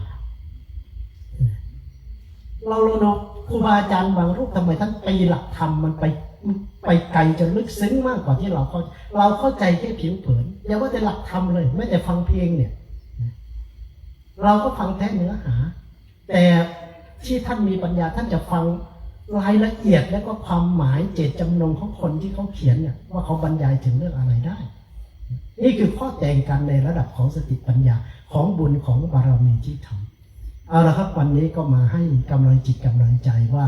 พวกเราท่านทั้งหลายทั้งบรรพชิตและคฤหัสถ์เนี่ยเราผ่านขบวนการแรกมาแล้วนะโยมนะถึงโยมจะออกมาบวชเด็กขมักชั่วครั้งชั่วคราวก็ถือว่ายากเลยล่ะยากของโยมก็อย่างยากอย่างโยมนั่นแหละเราก็ยังหลุดออกมาได้เนี่ยเราน่าภูมิใจเหลือแต่เราจะปลูกฉันทะขึ้นมาให้มันมีความพึงพอใจเต็มที่สังขารมันจะเป็นอย่างไรก็ช่างมันเถอะให้มันตายค้าล่ำถ้ำเลยเอาพระมันก็สวดกุศลได้อยู่เราอยู่ดีนะสวดพิสูจน์ก็ถือว่าได้อยู่ดอกนะมีพระสวดไทยเยอะดอก50-60 รูปเนี่ยสละตายไปเลยเอาเลยโอฉันทะตื่นมานั่งก่อนใคร เจริญสมาธิใส่ใจให้เต็มที่ไปเลยครูบาอาจารย์ก็เช่นเดียวกัน เมื่อเราผ่านกระบวนการนี้ได้มาบวชแล้วลองดูครับถ้าหลุดได้ที่ว่าบวชเข้าปริวาสนี่นะอาจจะได้อานิสงส์มากกว่าบวชเข้าพรรษาก็ได้มีจิตมีใจมีจิตที่เขินเพราะอย่างนี้ถ่ายโยบายกันเลยนะครับพี่น้องเข้ารุดเขามาได้แล้วถือว่าเป็นโชคของเขาแล้ว เป็นบุญของเราแล้วลองดู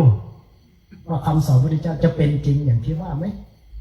ลองศึกษาไปดูให้มันเป็นอานิสงส์กลับไปมีฉันทะปลูกฉันทะขึ้นมาปีละครั้งวันหน้าเราไม่ต้องรออย่างท่านหลวงพ่อพระครูเอี่ยมท่านว่าถึงจะไม่ใช่คนแรกแต่จะไม่เป็นคนสุดท้ายตั้งจิตไว้เลยไปอย่างนี้เลยว่าจะไปที่ไหนว่าอยู่บ้านหรืออยู่วัดไม่ว่าอยู่ป่าหรืออยู่วัดเอาอย่างนั้นเพราะมันเป็นอานิสงส์ของเราเมื่อเรามีฉันทะมีความพอใจและกลับไปศึกษารายละเอียดอย่างที่ว่านี่แหละครับเพราะในพุทธศาสนาไม่มีคำว่าฟุกนะครับจะบอกว่าบวชแล้วลุยเลยแบกกดเข้าป่าเลยไม่มีแต่ถูกต้องแล้วก็ถูกตรงสถานเดียวฟุกไม่มีในพุทธศาสนาในคำสอนพระพุทธเจ้าก็จึงอนุโมทนาแก่ท่านทั้งหลายได้ภาคเปลี่ยนมาแต่ต้นจนถึงปัจจุบันก็ขบุญนั่นแหละมารวมเป็นตบะเดชะพระปัจจัยนานาสายตามเสเราทุกคนทุกท่านได้มีหัวใจตาใสใจสว่างพบทางประเสริฐด้วยกันทุกคนทุกท่านเถิดสาธุขอบคุณท่านพระอธิการสอนเพชรจันทโชโตเจ้าวาดวัดศรีลาวันตำบลไผ่อำเภอรัตนบุรีจังหวัดสุรินทร์เป็นตัวแทนของพระสงฆ์ในทำหน้าที่ในการแสดงธรรมในค่ำคืนวันที่ 6 ธันวาคม 2568ก็แสดงธรรมไปในเนื้อหาสาระที่เราฟังแล้วก็น่าจะได้เกิดปัญญาพอสมควรตามรูปแบบตามถนัดของท่านผู้แสดงธรรมท่านมีความรู้หลายอย่างแต่ก็เงินอยู่อย่างหนึ่งนั่นแหละท่านบริจบปริญญาน้องขอดอกแต่ก็พาหมู่ไปอินเดียหลายเพื่อนพวกอาศัยเพิ่นไปอินเดียหลายบอกก็เพื่อไปเอาชีวิตไปถิ่มอยู่สาวัตถีอยู่ท่านว่าบ่ปืนมาตายนะวะก็เลยบอกมาหน่อยก็เลยมาบอกโทษโทษทุกเลยแหละไม่ใครเก็บตายอยู่สาวัตถีนั่นก็คือความสามารถแต่ละท่านไม่เหมือนกันเหมือนสมาธินั่นแหละท่านพูดเรื่องสมาธิเรื่องทุดงนั้นทำความเข้าใจครับงั้นพระหลายรูปถ้าเราศึกษาความรู้เรื่องทุดงแล้วเราจะเข้าใจว่าทุดง13 ข้อพุทธเจ้าบัญญัติไว้มีอะไรบ้างนะครับอันที่เราอยู่นี่ก็เป็นทุดงนะครับที่เราอยู่ที่นี่ก็เป็นทุดงอีกแบบหนึ่งคือฉันในบาทก็เป็นทุดงเป็นนาบาทเป็นวัดก็เป็นทุดงอยู่กลางแจ้งก็เป็นทุดงอยู่คนไม้นะครับก็เป็นทุดงตอนนี้เราถือข้อทุดงอยู่หลายข้อด้วยกันนะครับแล้วก็ทำความเข้าใจกับท่านทั้งหลายนั่นก็ขอบคุณท่านอธิการสอนเพชรในทำหน้าที่เป็นที่ส่งวันนี้ขอให้ท่านจงมีสุขภาพแข็งแรงมีสติมีปัญญาให้รักษาตนในพ้นจากวัฏทั้ง3บรรลุผลนิพพานในพุทธกาลด้วยกันด้วยเถิดเจ้าภาพวันนี้ยังอยู่บนอ้อมกับหมดเราโยมมาจากประเทศเมียหมดเลยเนาะสามเอ็ดว่าเมียยังอยู่ภายในยังคือยังเปียกวะเนาะยังเปียกลูกหลานยังอยู่บ่ล่ะยังเปียกคำว่าดอกที่มาถวายปัจจัยบูชาธรรมนะกันเทศถวายกันเทศยังบ่ล่ะลูกหลานเปียกมาถวายกันเทศทำพามันได้ยินบ่มัน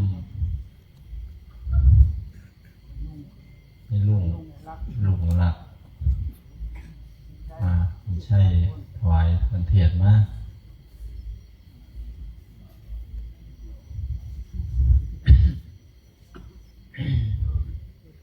ส่วนโยมมาจากละเอียดกลับไปหมดแล้วโยมมาจากมณฑลก็กลับไปหมดแล้วเอาเพียงเพชรก็กลับคนแล้ว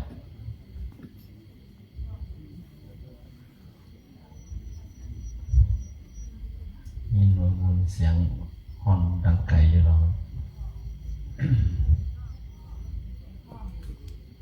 มีท่องกลับยัง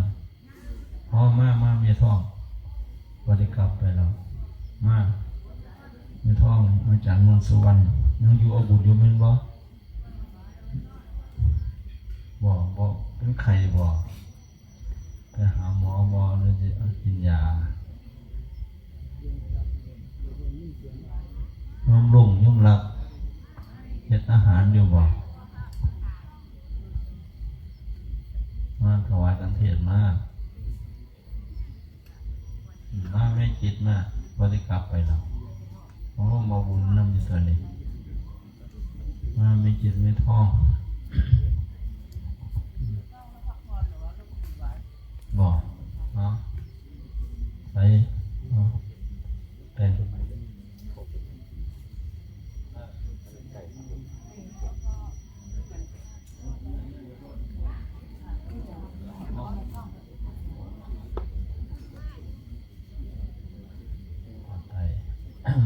มาพี่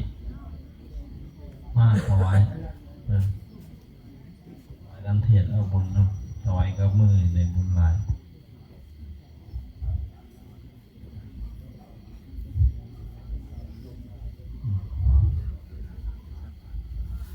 โอเคไปแล้วในหอมาคนละมาแล้วระยาง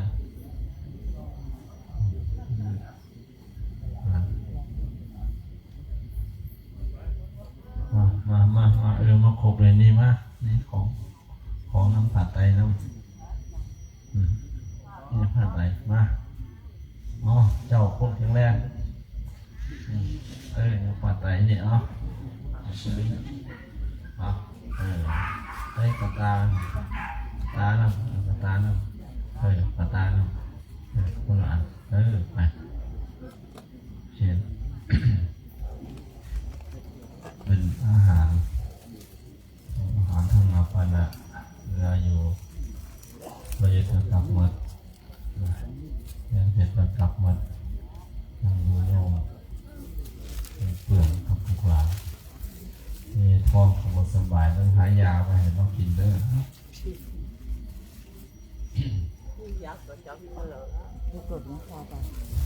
บอกหลายคนเดียวบอกต้องบอกเด้อโยมอายาโยมหมอบุญเอายามาให้โยมถวายยามาอยู่บอกโยมเมซี่อยากจะข้ามหายยังบอกเอายาเป็นไข่ยังไงบอกเลยยามีอยู่พารายาทานดำขาวแต่ว่าคนมียาแก้ไอไหม้กันนั่นแหละทำให้หนูต้องฝากซื้อยาในหายผมก่อนไปอยู่ครับแต่มาต้องพักผ่อน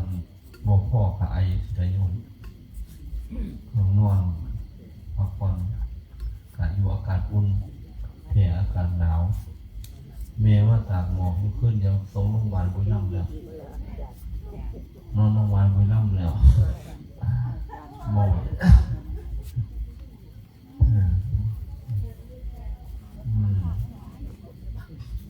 นอนโรงพยาบาลบุญน้ำแล้วตกไปเลยบอกว่าจะบอกว่าตากหมอกเด้อไม่ค่อยอยากมากนะไปว่าเลยไปส่งโรงพยาบาลน้องหงส่งบุญน้ำต่อแล้วนอนอยู่อายุรกรรม5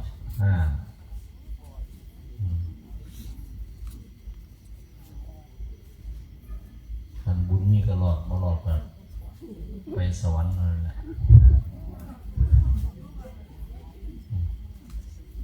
ไปน้องชายพาไป ไส้ลาวนะ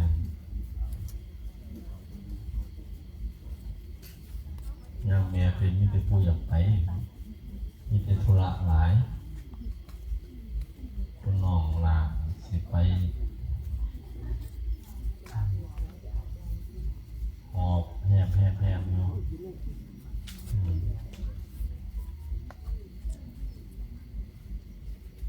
บวมหมอว่าหัวใจขาดเลือด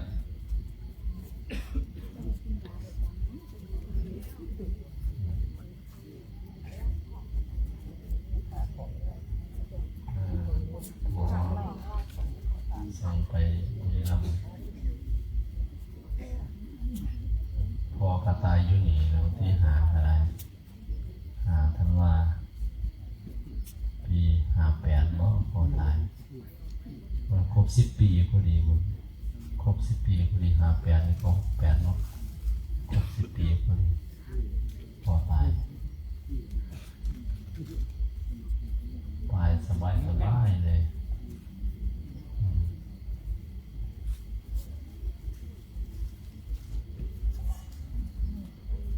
หูยังเป็นหูเลยพอว่าคนสิตาย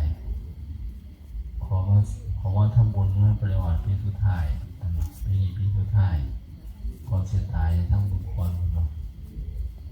ตายสมรอกขึ้นไว้นี่ดิ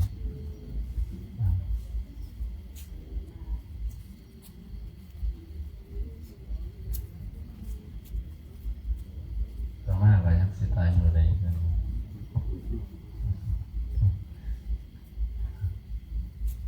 โรคหัวใจกันแล้วเมียโรคหัวใจโตมากมันจะเป็นโรคหัวใจโตคือเมียนั่นแหละ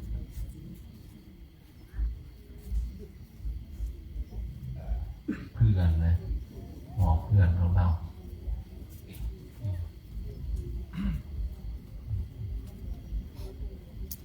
แม่เลยเสียเย็นอยู่บุรีรัมย์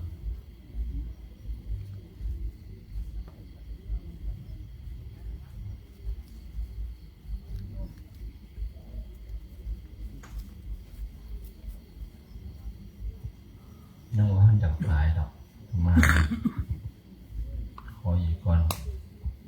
อย่างน้อยผ่านไป65 ปีครับไปตอนนี้ได้58แล้ว59มื้อมื้อนี่แหละเดือนหน้าก็59แล้ว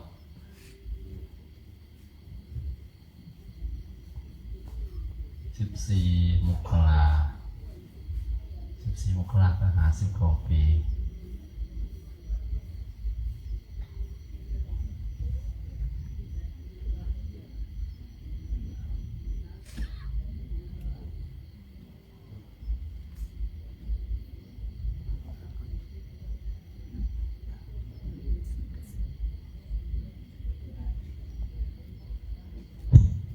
ปวดน้ำขอโอกาสให้พรไทยคาถาเลย